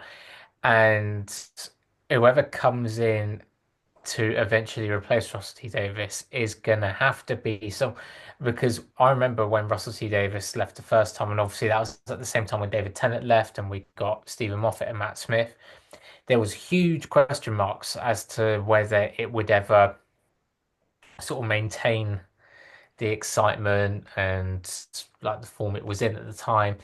They managed to do it with Moffat and Matt Smith managed to do it, but I think that yeah, I need to see a bit more, and I think we've got to make sure that he builds up the credentials really, because I think, like I said, with Russell T Davis, the bar is set very high, and we want to make sure that his successor is going to either keep the standards or up it.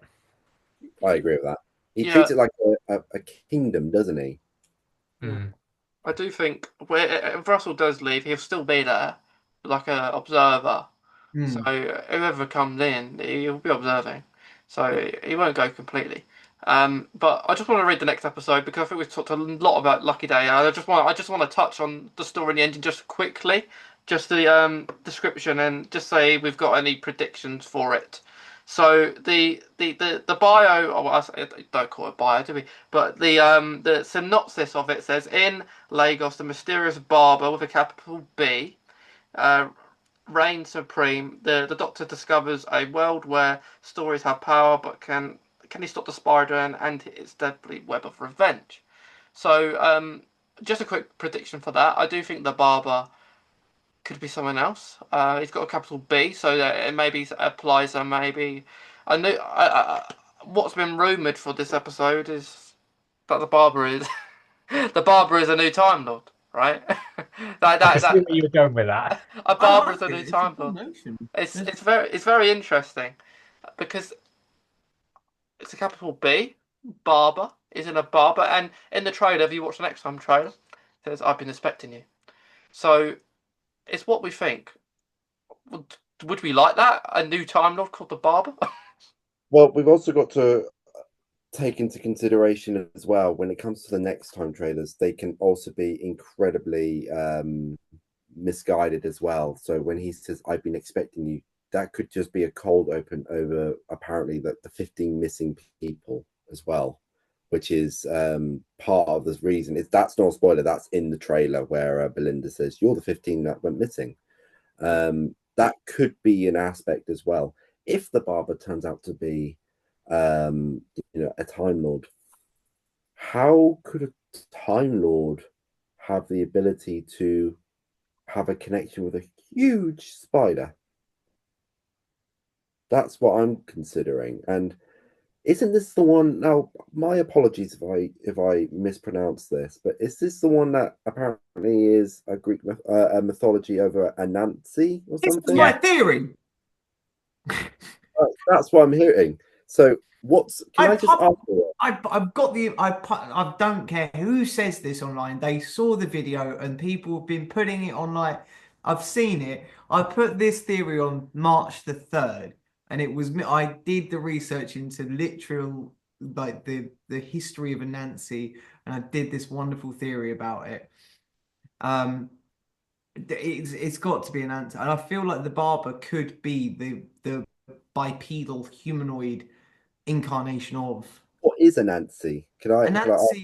Anansi is a god which comes from African folklore, and essentially is a trickster god.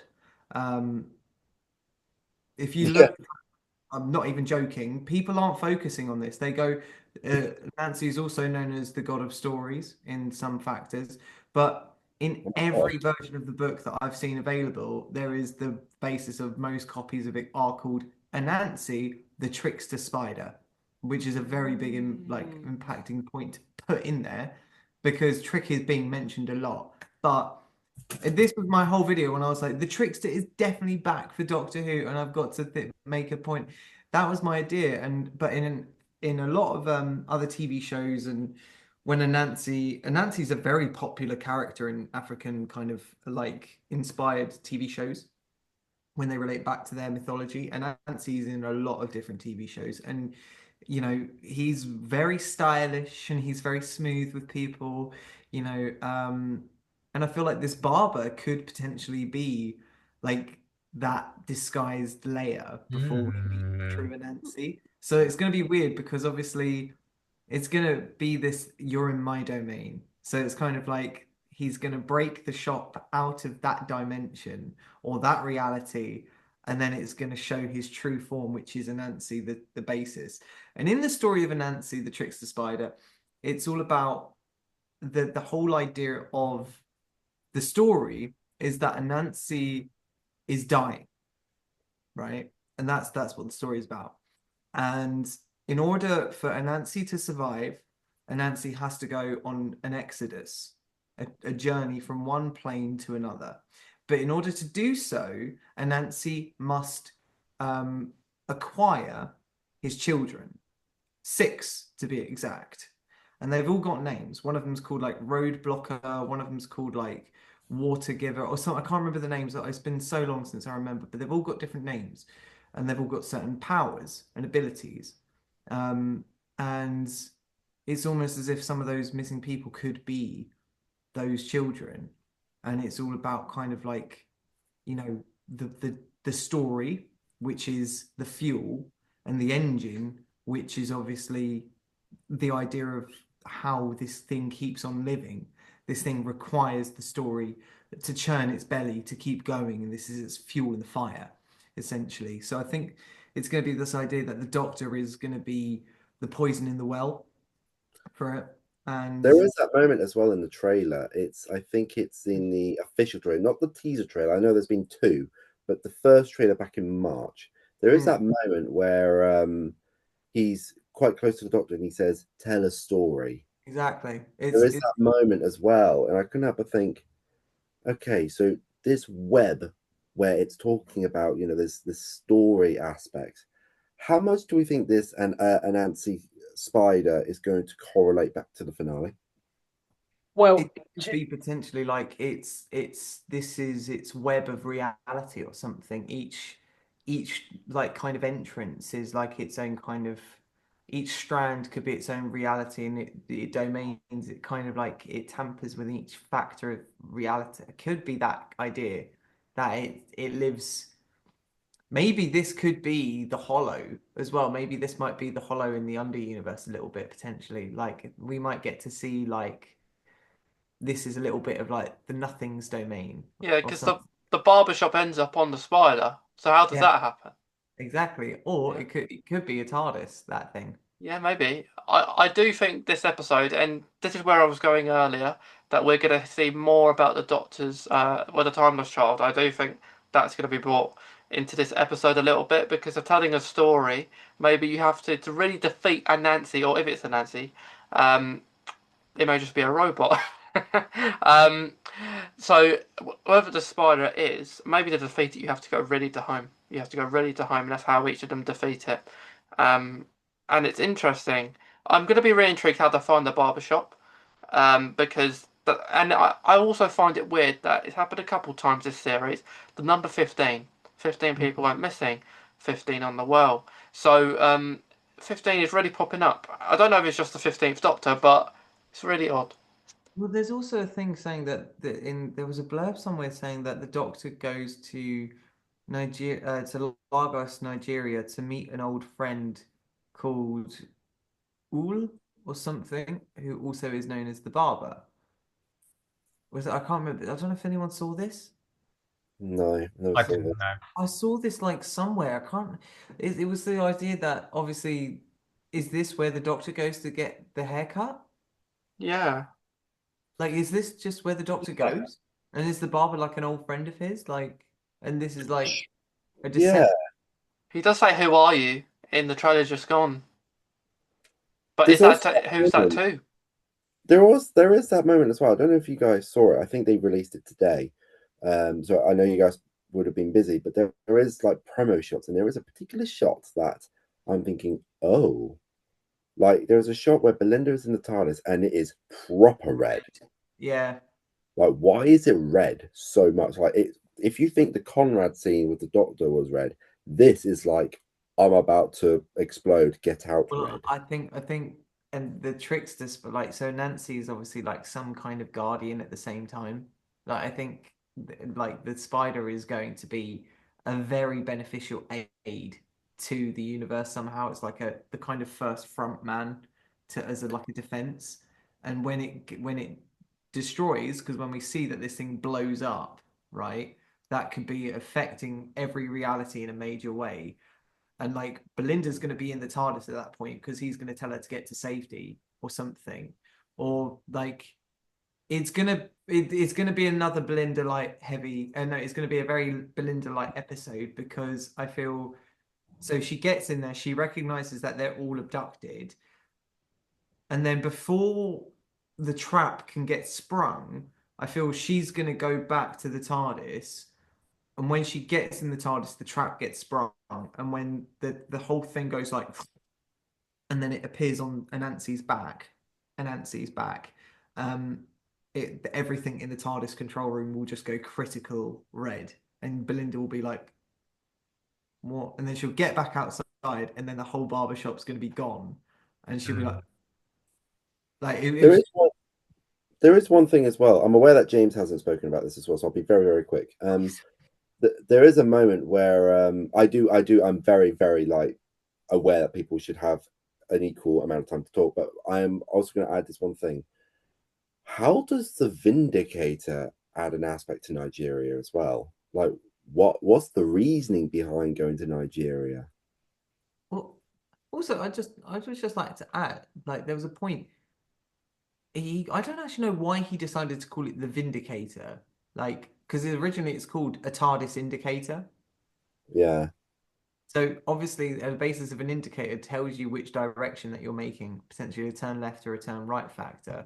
So it's Yeah. like, or maybe like the idea that this thing he thinks is assisting him, right? The indicator, the Vindicator is helping him. But I think what he's doing is he's leaving himself a bread trail in a very, as you say, like he's getting too noticed, right? And if he leaves an indicator and Mrs. Flood is going, is he using an indicator? Good, exactly as I hoped, because I can find out where he's been. I can backtrack along his trail and cause as much chaos as I like. It's kind of like choppy. It's like a Yeah. it's like a sonar in water. Like that indicator is a beacon telling exactly everywhere where he's going. It's keep like This it's whole getting indicator thing, isn't it supposed? Its real name is a vortex indicator, right? And that's like, it. it just Vortex indicator. they just shortened it down to Vindicator. Wasn't that like the Doctor just doing that in the spur of the moment? Like, oh, I guess it's like I call it a Vindicator. Yeah. Mrs. Flood actually referred to it as Vindicator as if that was its original name, as if she knew that that's what it'd be called, or knew that he would call it. Mm. So, Like so, she so did not say, he's using a vortex indicator just as I predicted. She went, no, he's using a vindicator just as I predicted. I think all of these visitations from Mrs. Flood are not a live stream. I think those visitations are her after Wishworld and the reality war. Like she's going back on it just to cement the work that she's done. And she's also wearing similar clothes to past companions as well, people have noticed. Mm. Oh yeah, So, like with like the obvious one was Clara, wasn't it, in the Legends of Ruby Sunday? yeah, so I don't see how. I remember you guys were talking about the Rani and how I think Mason was talking about how Rani's character is mainly about disguise. And whilst it could be the Rani, do we all think that the Rani could be just a too obvious choice? I think Yes. that's the red herring. Yeah, because I think there's also an element here that I've heard somewhere, I can't remember, that the Rani character is copyrighted. Yes. Yeah, so I think they cannot use the right because they very nearly didn't use Dalek in series one for Christopher Eccleston. Luckily they got the rights just in time, sorry. That So was Terry Nation, wasn't it? yeah, so I think how they're going to do this, I think Mrs. Flood as a character, because I wonder how she's going to appear in this episode. Do you But reckon this she knows who she is yet? Sorry. Mason, you've told me a couple of weeks ago. You said to me that they kept changing who Mrs. Flood is. Is that Yeah, right? yeah, they change. What will happen because of the filming? They will change. Like you've seen in interviews, Miss Flood is saying, "I don't know who I am." I think she's genuine when she says that because I think, well, with the notion of the series, they will change who Mrs. Flood is probably because they don't know the way it's going to end yet. And there will be there's a couple of endings that they could go down. Like you obviously have the regeneration, then you'll have it'll probably be left on a cliffhanger for series 3 if there is no regeneration. So I imagine Miss Flood is always changing. Because when you're writing her, she could be anyone. Like it could be anyone that fits. But I think the Rani is a possibility from the governor side of things that maybe makes that possibility a bit more possible. But like we say that Miss Flood is just showing herself to the world, so she's not very secretive about it. But maybe on the other side to that, but maybe she is being secretive to us. Maybe she's the governor from Class. Yeah, I think they built her up now since late 2023, so it can't be just an ordinary character like I am this. Like they can't do a Missy where they said, "Oh, I can't always call myself the master." They can't do that. They've got to do something different. So Oh yeah. I think if they did something as similar, I think you are going down a path where it's feeling, we've done this before. So whatever Russell T Davies is thinking, I think he for sure you'll know who he is, but who she is. But obviously, I think Mrs. Flood is a character that we haven't met yet. I am really happy. I'm really optimistic for the series finale now after that interview Russell did. Because Russell Really? said in that interview Russell had with I don't know, I presume he was a fan, it looked like a fan. Um he said yeah, fans will be happy with the finale. Fans will be with a rewarding finale for everyone. So But it's very Titanic. I hope yeah, he said it's Titanic. So I hope He said, I hope it is. If it's not, right, we'll come back here next month and we can say how we feel. But it's one of those things. I think the Rani is a possibility. I think the Master's a possibility. I think the Trickster's a possibility. I think Omega's a possibility. So any of these are possibilities. We could be going forever. Um, um, but from Lewis' theory, because I watched the Time Monster. I watched the Time Monster, and from what I saw, it is a possibility. It is a possibility from Lewis' theory about Kronos, but I am edging away. I am edging away from that theory. For Kronos, it'll be interesting if it is true, because what I would like to happen in the finale is if Conrad is the master, is if Miss Flood is Kronos, and then you've got the Trickster or Well, Omega. well, see, One of them two. that's the thing that you've added into there which is a really important point because obviously in the Time Monster, the true issue isn't Kronos. It is the Master because he's trying to coerce Kronos into doing his dirty work. So is that idea of if Mrs. Flood pops the tooth in into Conrad and he becomes the Master, then he might utilize Kronos again if he finds out that Wishworld's composite is the crystal of Kronos or something. But I did notice one other thing though. That kind of pattern on the artwork of Wishworld, where it looked like a clock face. Yes. It also looks very reminiscent to that crystal kind of pentagon that Rassilon used to abduct all the doctors in the Death Zone. Yeah. It looked quite similar to that. It looked very much like, I don't know, maybe this could be like a return of Rassilon, maybe? What I love about this era as well. What I love about this era is that, the Doctor has no idea that all of this is to do with Ruby's neighbor next door.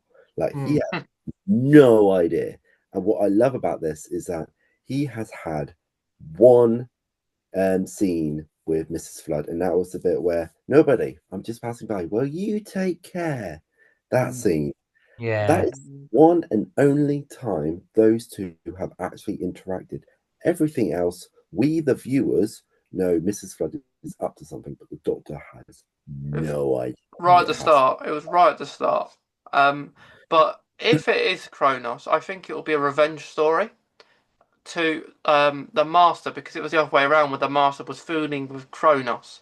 So I reckon if it's a revenge story. But I don't think it is Kronos. I would like it to be, but I'm swaying away from that. But it would be interesting. It would be interesting to bring about like some of your really good villains teaming up or something. That would mark a really good finale. So if you had the Rani, the Master, Kronos, Rassilon, let's say, all these villains just teaming up in one fight, and then they all fight against each other. Maybe that's what it is. But yeah, it'd be really fun. Yeah, and that's really what I'm hoping for as well. This needs to be a war of multiple villains or people fighting each other with serious consequences, like how you had the Time War with the Daleks and the Time Lords fighting for the sake of all creation. This needs to be another big defining moment in the show like that. And I know which characters that I want to appear, and there is a character. There is also a character which I'm convinced is going to appear at some point, and I've already mentioned him. But I am praying that we get Omega at some point, maybe being one of the big bads.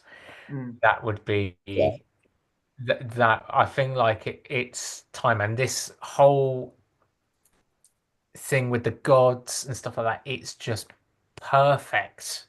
Well, we earlier a few weeks earlier we theorized that it could be Omega being like the alien threat to Earth. He comes to Earth with his fleet of bonelings, and it would be visually gorgeous, like those bone mammoth things. Yeah. Like if they're the threat, and like that we've got what's his name, Freddie Fox, is it? With the if he's like kind of like the herald, if he's like the Herald of Omega or something, and like they're on the warpath, it would be wonderful just to see like Maestro appear with Lux and all of the others, and like if Lux like just shot up in a light burst or something, and then like Maestro just sent out like the strands of like the crescendos to take down the Bone Beast or something, that would be really, really cool. Yeah. Or it could be like they're all going for something like atomic, because that was what the Pantheon were all after.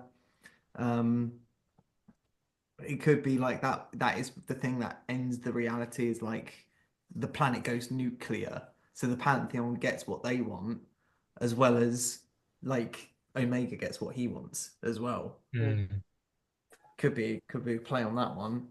Can I also say as well that regardless of how we feel about this, certain episodes each week, and how some episodes might be a bit of a mixed bag, I'm just so appreciative that the one thing that Russell T Davies has done is he has not only injected more life into the show, but he has added so much for fans to theorize on, and how this particular story is saying, what, I think it could be this, or I think it could be that, regardless of how we feel with Chibnall. Now, I'm not judging it, because I can't imagine how much of a hard job that must have been, especially when he had to do Flux, because that was during the lockdown periods where they were convinced for a week that Doctor Who was gone. But I'm just so appreciative that Russell T Davies, not only has he have a well thought out plan of what he wants to do, but he has also got another plan of how he wants to do it, but also other ways of how he could go about it. If, like, let's say Disney doesn't want to continue, where he could go this way, he could go that way. As we said, like, famously, he's always saying, we got this plan, we got that plan. This is what I completely agree with you, James. He's built such a high standard and high expectation. I don't see how somebody might say, yeah, go on then. I'll show her in Doctor Who. I think whatever the story is going to be, it's going to probably be big enough where if, now this is me being theoretical here, hypothetically, if season 2 could be our Big Bang, one hell of a way to, to end the show.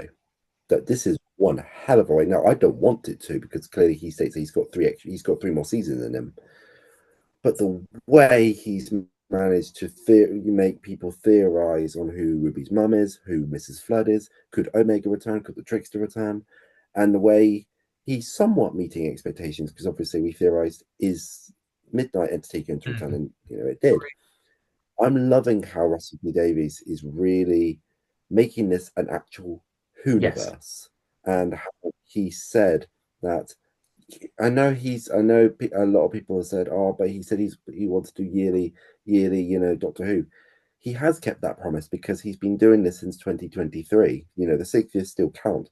3, 4, 5. That's been 3 in a row of years of how much Doctor Who we've been given. And even though it's been 8 episodes, what I really, really love is that he's not only done a spin-off, he's done 2 seasons, he's done 3 specials, he's got 3 extra seasons in him. That man has got so much creative ideas that sometimes I think as well it might be hurting the show. Well, I mean, like, Chibnall and Moffat, they wrote Doctor Who, but he goes, it's not Doctor Who without a Doctor Hook, and that's the thing. I think that's where he really knows how to split the difference between everyone else's. He teases and teases and teases and hooks us in. Yeah. And he knows this is the thing, it's that immersive factor. He doesn't invite you to read the book, he pulls you in it, and he makes you a part of the world with it.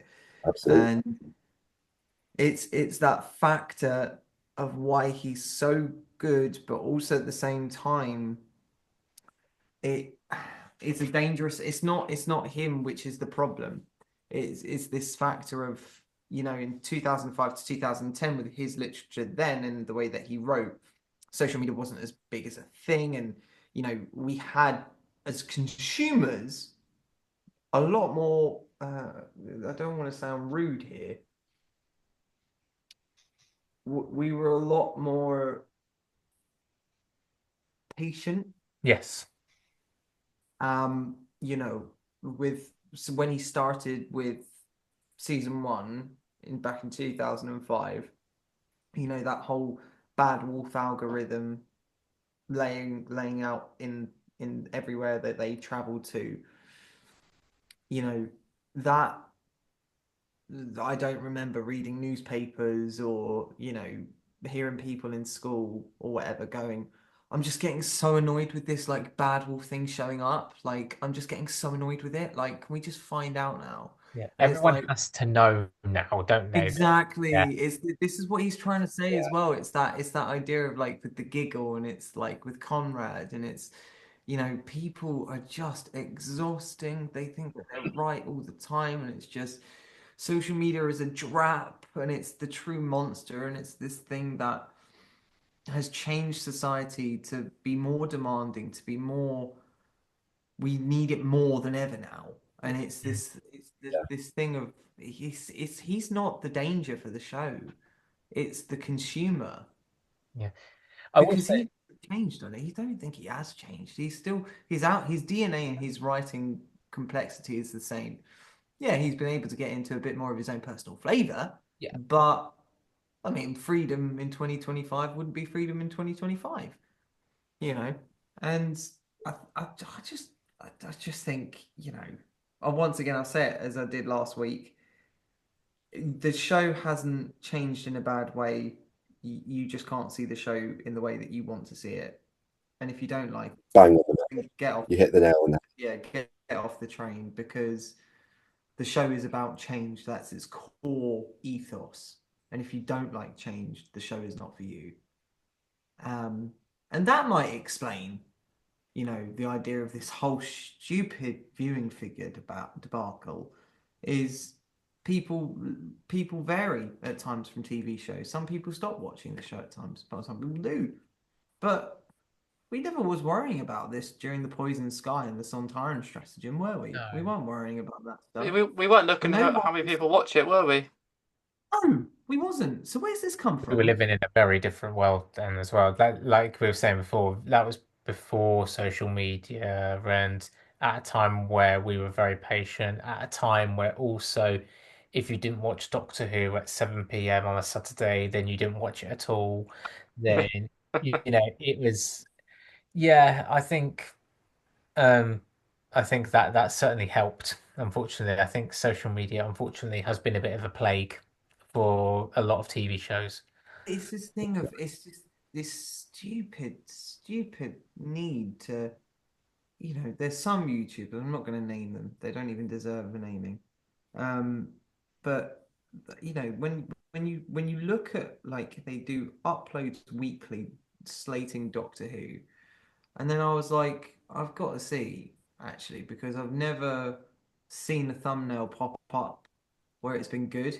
So I actually looked at the drop down of every single thing that this person's done, and I went back 4 years, and not one video, and this is daily posts, is a positive reflection on anything. And it's not just Doctor Who; it's Marvel, it's Disney, it's I everything. think I know who you're on about. I won't say who it Who is. you know who I'm on about. And it's this thing of we know who you are, right? You're not involved in their production companies. You probably wanted to be when you were younger, and you probably didn't have enough creativity because you complained all the time. And that's why you're ending up shouting on YouTube because no one wanted to hear your petty little thought processes. And that's why no one cares to this day. Keep complaining because you are just exhausting. Yeah.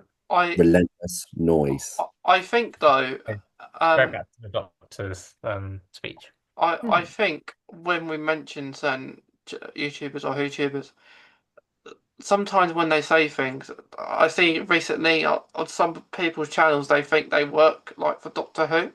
because of the way they come across, like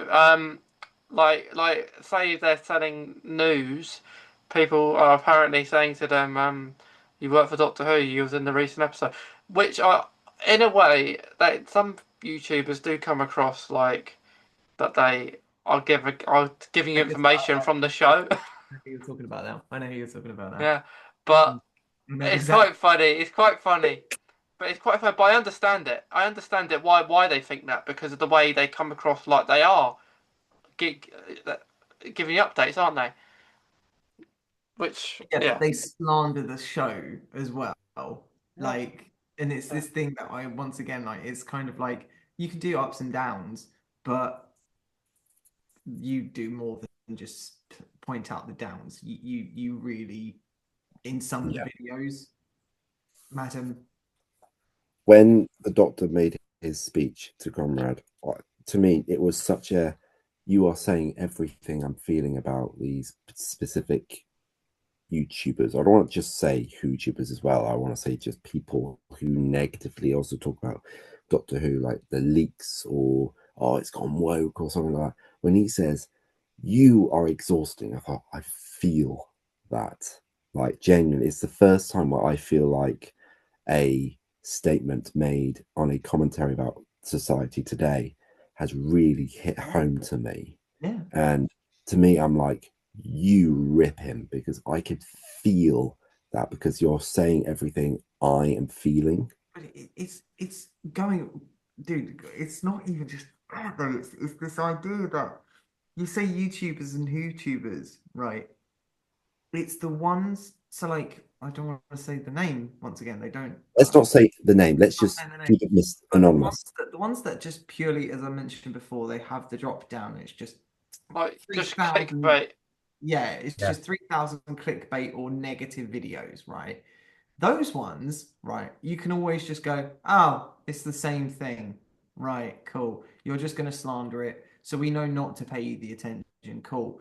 It's the YouTubers and the YouTubers that give a fake facade going, we love the show, but then join the hype by slandering it for core values, like going, oh, it's finally good again. Doctor Who is finally good again. Wait, hang on. Why are you saying that? Why are you saying it's finally good? It's always been good. And the fact that you're joining this bandwagon going, it was bad at one point. Yeah. If it was that So bad, why talk about it? those are the WhoTubers in my mind who are like the most like Conrad because they give this cutesy putesy little kind of like I'm the best YouTuber, like I'm the best Whovian, like oh my god. And then next thing you know, they go Empire of Death is an absolute disgrace on Doctor Who.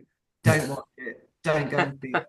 Like it's kind of like, hang on, no, no, no, no, no, don't even. You didn't write it. You couldn't even fathom genius to write something like Empire of Death, despite it obviously being one of the lesser best, as some people have said. Leave it just at that. You don't need to go and dissect it and rip it apart and toxify it. And yet they still get invited to the premieres.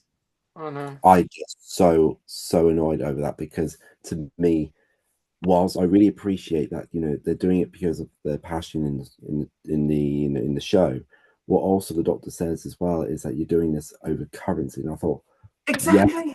yes, you're doing this over currency. There's no reason as to why. Like I was thinking about that a lot. I was thinking, well, if I was in their shoes and I had a lot of subscribers, would I do that? But yeah, but to me, if I was earning currency over Doctor Who, it would be because I want to be part of the show. I want to be Yeah. part on set, not to ruin it for others and talk about this leak. Because I have to be honest, talk about leaks, it's pathetic. You shouldn't be It's talking so about it because you're ruining it for others. do you know one kind of Doctor Who kind of enthusiast who who I've seen recently who has the capability of being just the same, like he's got I think over 60,000 Whovians following him, and I'm gonna name him because I love him to bits. It's Doctor Humor, right? Hey, Who? Doctor Humor, the Instagram page. Don't know if you've seen him. I think I've seen him. Were Yeah. you part of his live stream at one point? Yeah. Honestly, Hader is a wonderful guy. I need to get him on here one week as well because you guys would love him. And the thing is, right, he's turned around every single week and just been like, I love it. It's great. He has the same conversations with me like I have with you guys. Like we just talk and we love it. And the thing is, right, he doesn't kind of slander it in any way. The beautiful thing that I saw about him, right, is he engaged the fans and he wanted to immersify them more after Lucky Day. Do you know what he did? Right, on his Instagram, he started posting things like going, I'm siding with Conrad, hashtag save Conrad, side with him, unit lies. He's trying to get the fans like a little bit pumped up and like Yeah. share love and kind of go, are we siding with the Doctor or are we siding with Conrad on this one? And that's the fun thing of what YouTubers should be doing. They Yeah. should be going, what's going to happen at the end of this series? I'm standing with Conrad. They shouldn't be going, yeah, I didn't like Devil's Chord because it was too woke for certain elements.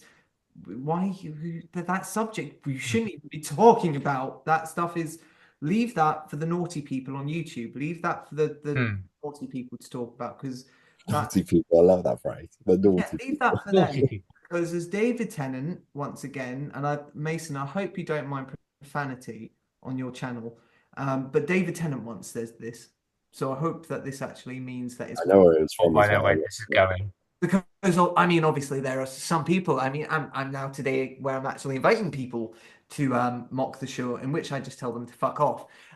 So it's that kind of thing of if you don't like it, stop watching it. You don't need to talk about why you don't like something. That's Have right. you ever heard this notion? Has anyone ever said this to you? Why are you still talking about it? If you don't like it, why are you still talking about it? This Because is you what still love it. this is one of the things as well in series 8. I forgot his name, Danny Pink, where he was talking to Clara and he said, look, you're giving too much hate for the Doctor to give, and when you give too much hate, it really shows that you actually still have a connection with him. Exactly. And if you don't have anything for him, then there's no point to hate. Yeah. All of these people that slander it in negative ways, it is because their idea of what it once was or what they wanted it to be in their head, that demand to have it in the shape and form that they wished it to be, that's the wrong scaffold for a show which is unpredictable and Yeah. about. I think the world in general has kind of forgotten that there is a very big difference between whether like an episode or show is good or not and what they like. You know what I mean? It's the show, like an episode not being good is not the same thing as an episode that you just don't like.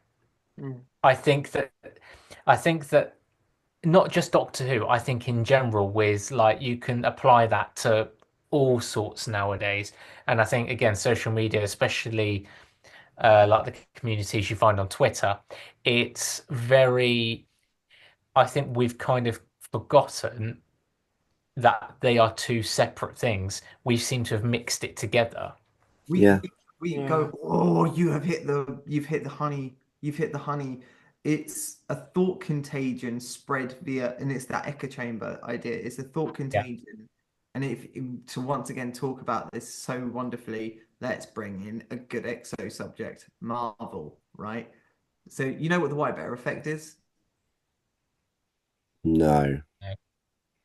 Did you just think? I love the fact that he thought we all knew what he was talking about. What did you just think about though when I said? White Bear. Yeah, you just pictured a white bear, didn't you? Yeah. And it's that thing of it's that is a thought contagion. It's me passing over something to you, and you have to think about it, right? And it's that thing of right. I don't dislike any Marvel movie, right?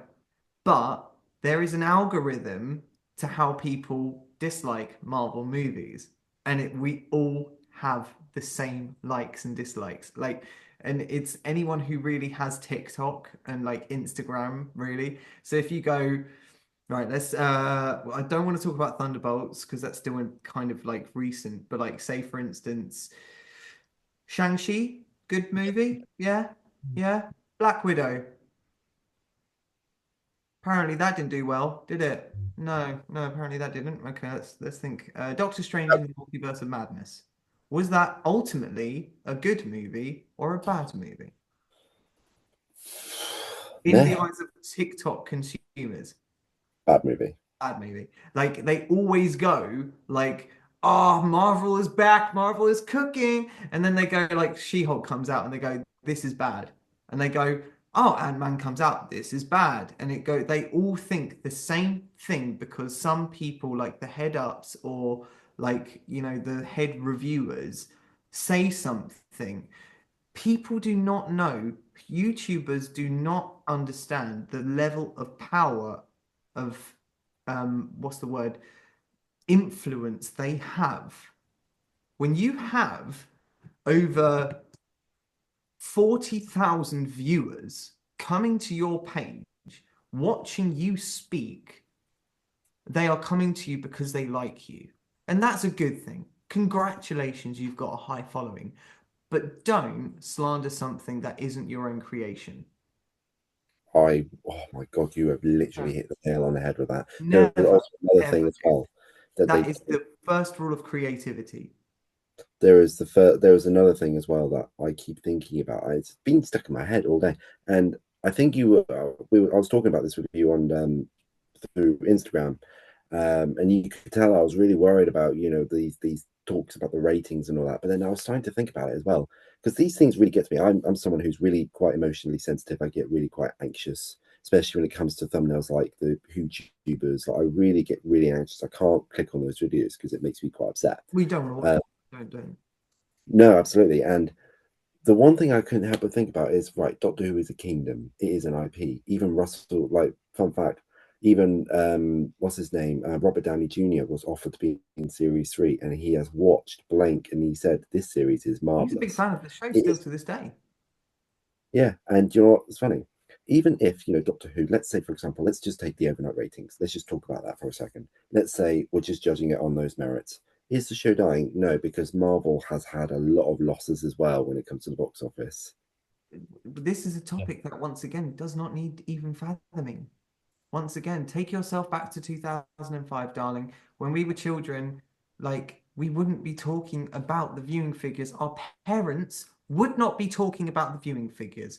We have been given too much information and we have abused it in currency. That is Yes. it.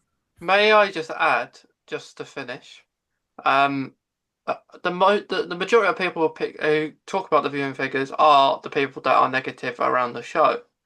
Yeah. And the only people, the YouTubers who do it, just do it because they have no content to do. They're probably like, oh, Well, they've got someone to talk about, which shouldn't be something to talk about.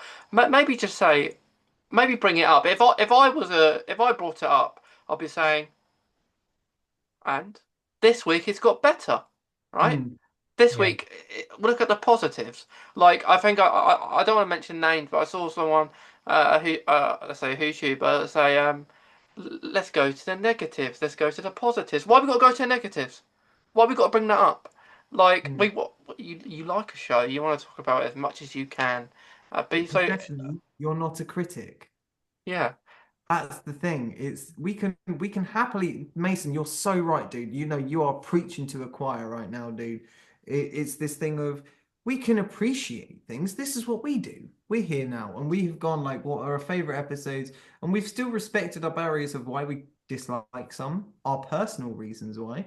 We've not spoken about the public reasons of why they don't like it. What is the public reason for disliking? Actually, why is that even a thing?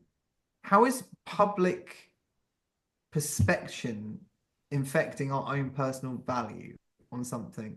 So it's like this thing of everyone hates the Empire of Death. Everyone hates it. Why?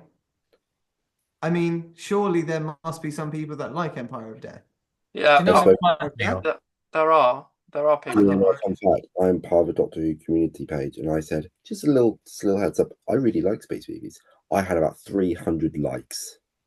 Space Babies is a brilliant episode. It is actually a really, really good episode. Nevertheless, all the same, but it's just this domain of like negative comments create a wildfire because people like talking about the bad stuff more than they do the good stuff. But here's the thing, right? YouTubers who feel like they're safeguarding the show by talking about the viewing figures in a positive light because they think that they're being like the Captain America shield to the show against those naughty YouTubers, you are just as much as a problem. Because here's the thing.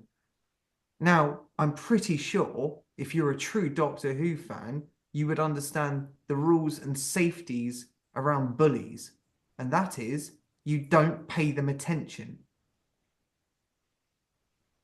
And we're giving them everything that they want. Like we're going, like some of them actually go, I watched this guy the other day, and I think that's not on. We should save like this is the whole thing. Like, it's the passion of Whovians who are trying to safeguard the show because they love the show. And it's Yeah, coming from a wonderful place, but it's a misunderstood place because that whole TV viewing figure subject shouldn't even be a conversation. Last year was a success as well. Where Like, has this, where I must ask though, in the last 5 to 10 years, where has this obsession with UK public going, what are our viewing figures like? That's such an American concept. Do you know what I think it is though? Unfortunately, I think viewing figures, unfortunately, I is just a metric that has been used to justify Profit. as a way to justify people saying, "Oh, this episode is bad. Look at these viewing figures compared to like 20 years ago." You know, yeah, I think it's become a metric, like it's almost like a bit of a weapon to kind of like I don't like this episode. No, nobody likes this episode, and here's a stat which has been taken out of context to prove it. You know, I think that's the way it's been used. It's just yeah. I also think that the viewing figures have gone down a bit, but that's not because people aren't like watching it. There's lots of people still watching it. It's just that it's the confusion of when to watch it. So I think it's ridiculous that we get these overnight ratings, right? It's stupid because I had a conversation with someone the other day. Why don't they wait the week until they actually all together if they really want overnight figures? Because ideally, on a Saturday night, not everyone's going to watch Doctor Who. They don't- It's the thing of they don't actually need. Sorry, they don't actually need to share the viewing figures. It's not actually a requirement. No. And even during Joy to the World as well, they were just saying, yeah, they're decent. I'm sorry, 7 million isn't decent. That's incredible. And the fact that they're like being, yeah, they're all right. Yeah. Look, you don't know how viewing figures work. I don't know how viewing figures work. The only people that do know how viewing figures work are the people who monitor the viewing figures and actually give an accurate information on, yep, that's doing well. But BBC the are clearly question, copying that. why do they sit there and go, right, we've got the viewing figures in, we'll let the public know. Because like this is the thing, as we say, the viewing public figures come out, right? They could be good, they could be bad, despite even the fact that even over 1 million people is still a bloody lot amount of people, right? Hmm. It's still not good enough in some people's eyes, probably because their dads didn't love them and nothing will ever be good in their eyes, potentially. But Um, I only see it for Doctor Who, though. I don't see it any other show. The but this is obsession the thing. of viewing It's this figures. it's this thing, and it's this idea that viewing figures are bad. These YouTubers create a bad notion on something that they shouldn't even have access to. So this is my recommendation to the BBC. Stop releasing your viewing figures, darlings, because you are creating this cycle of cannibalism. And The you're writing about it. You're writing about the people who are doing the bad reviews because you release your own analytical information. the only thing I would say about that is just put devil's advocate point of view. I agree with you that should happen, but I hear somewhere that the BARB figures they are by law in the UK that they have to be released by the public. I don't know why. Because it's only Doctor Who and like a few other shows which really actually release theirs though. It is really weird. Like people don't talk about that Strictly Come Dancing viewing. Did you know that Doctor Who beat Strictly Come Dancing during Christmas? Yeah. That's good to Yeah, know. yeah. Well, But the thing with like Dancing on Ice, they are variously different programs. So I don't think it's right to compare, but I think it's nice when you beat programs. Like it's always comparing, isn't it? Because they'll be like, oh, we were the top best program of the day. That's what I keep saying, like third best program of the day. I mean, what are we on? We're not, it's like we're on a TV show. Once again, you're making the points which are the icing on the cake, mate. Tonight, I'm not even joking. Like, right, it's this thing of like, it's like the first to the fifth most watched TV show, and yet it's beaten hundreds of television shows which are released daily, and Yeah. yet it's in the top 10, and yet people still go, eh. They want it to be top, don't they? They want it to be number one. As I say, it's that thing of like your parents didn't love you as a kid. It's that Conrad thing, isn't it? It's like that idea of like, look, I got an A in my exam, but you didn't get an A star. But yeah, I think that's a good way to finish. So that's the perfect way to finish. That it doesn't matter. It doesn't matter. But don't worry, guys. We'll be here next week. We'll see the next video and figures what they are. And to Um, that, we love Doctor Who. yeah, we love Doctor Who. We always talk about it. But to anyone watching, we hope you've enjoyed today's episode. Next week we will not be joined with James because he's actually going to Eurovision. Not that Eurovision is next week, but it's coming up. But yeah, so James will be back with us after the Enter the Song contest when we review that, and Josh will actually be back next episode. So yeah, we might be joined with a newbie as well for that one. Try to get new people involved all the time. But if you're people watching for the next episode on the podcast, it will actually be a person that appeared on Lucky Day. He will be interviewed in time to go out on Thursday. So tomorrow, if you're actually watching now. But yeah, come back for that, and then the review for the story in the Indian. And yeah, we will see you next time. It's a shame that Josh couldn't be with us. I mean,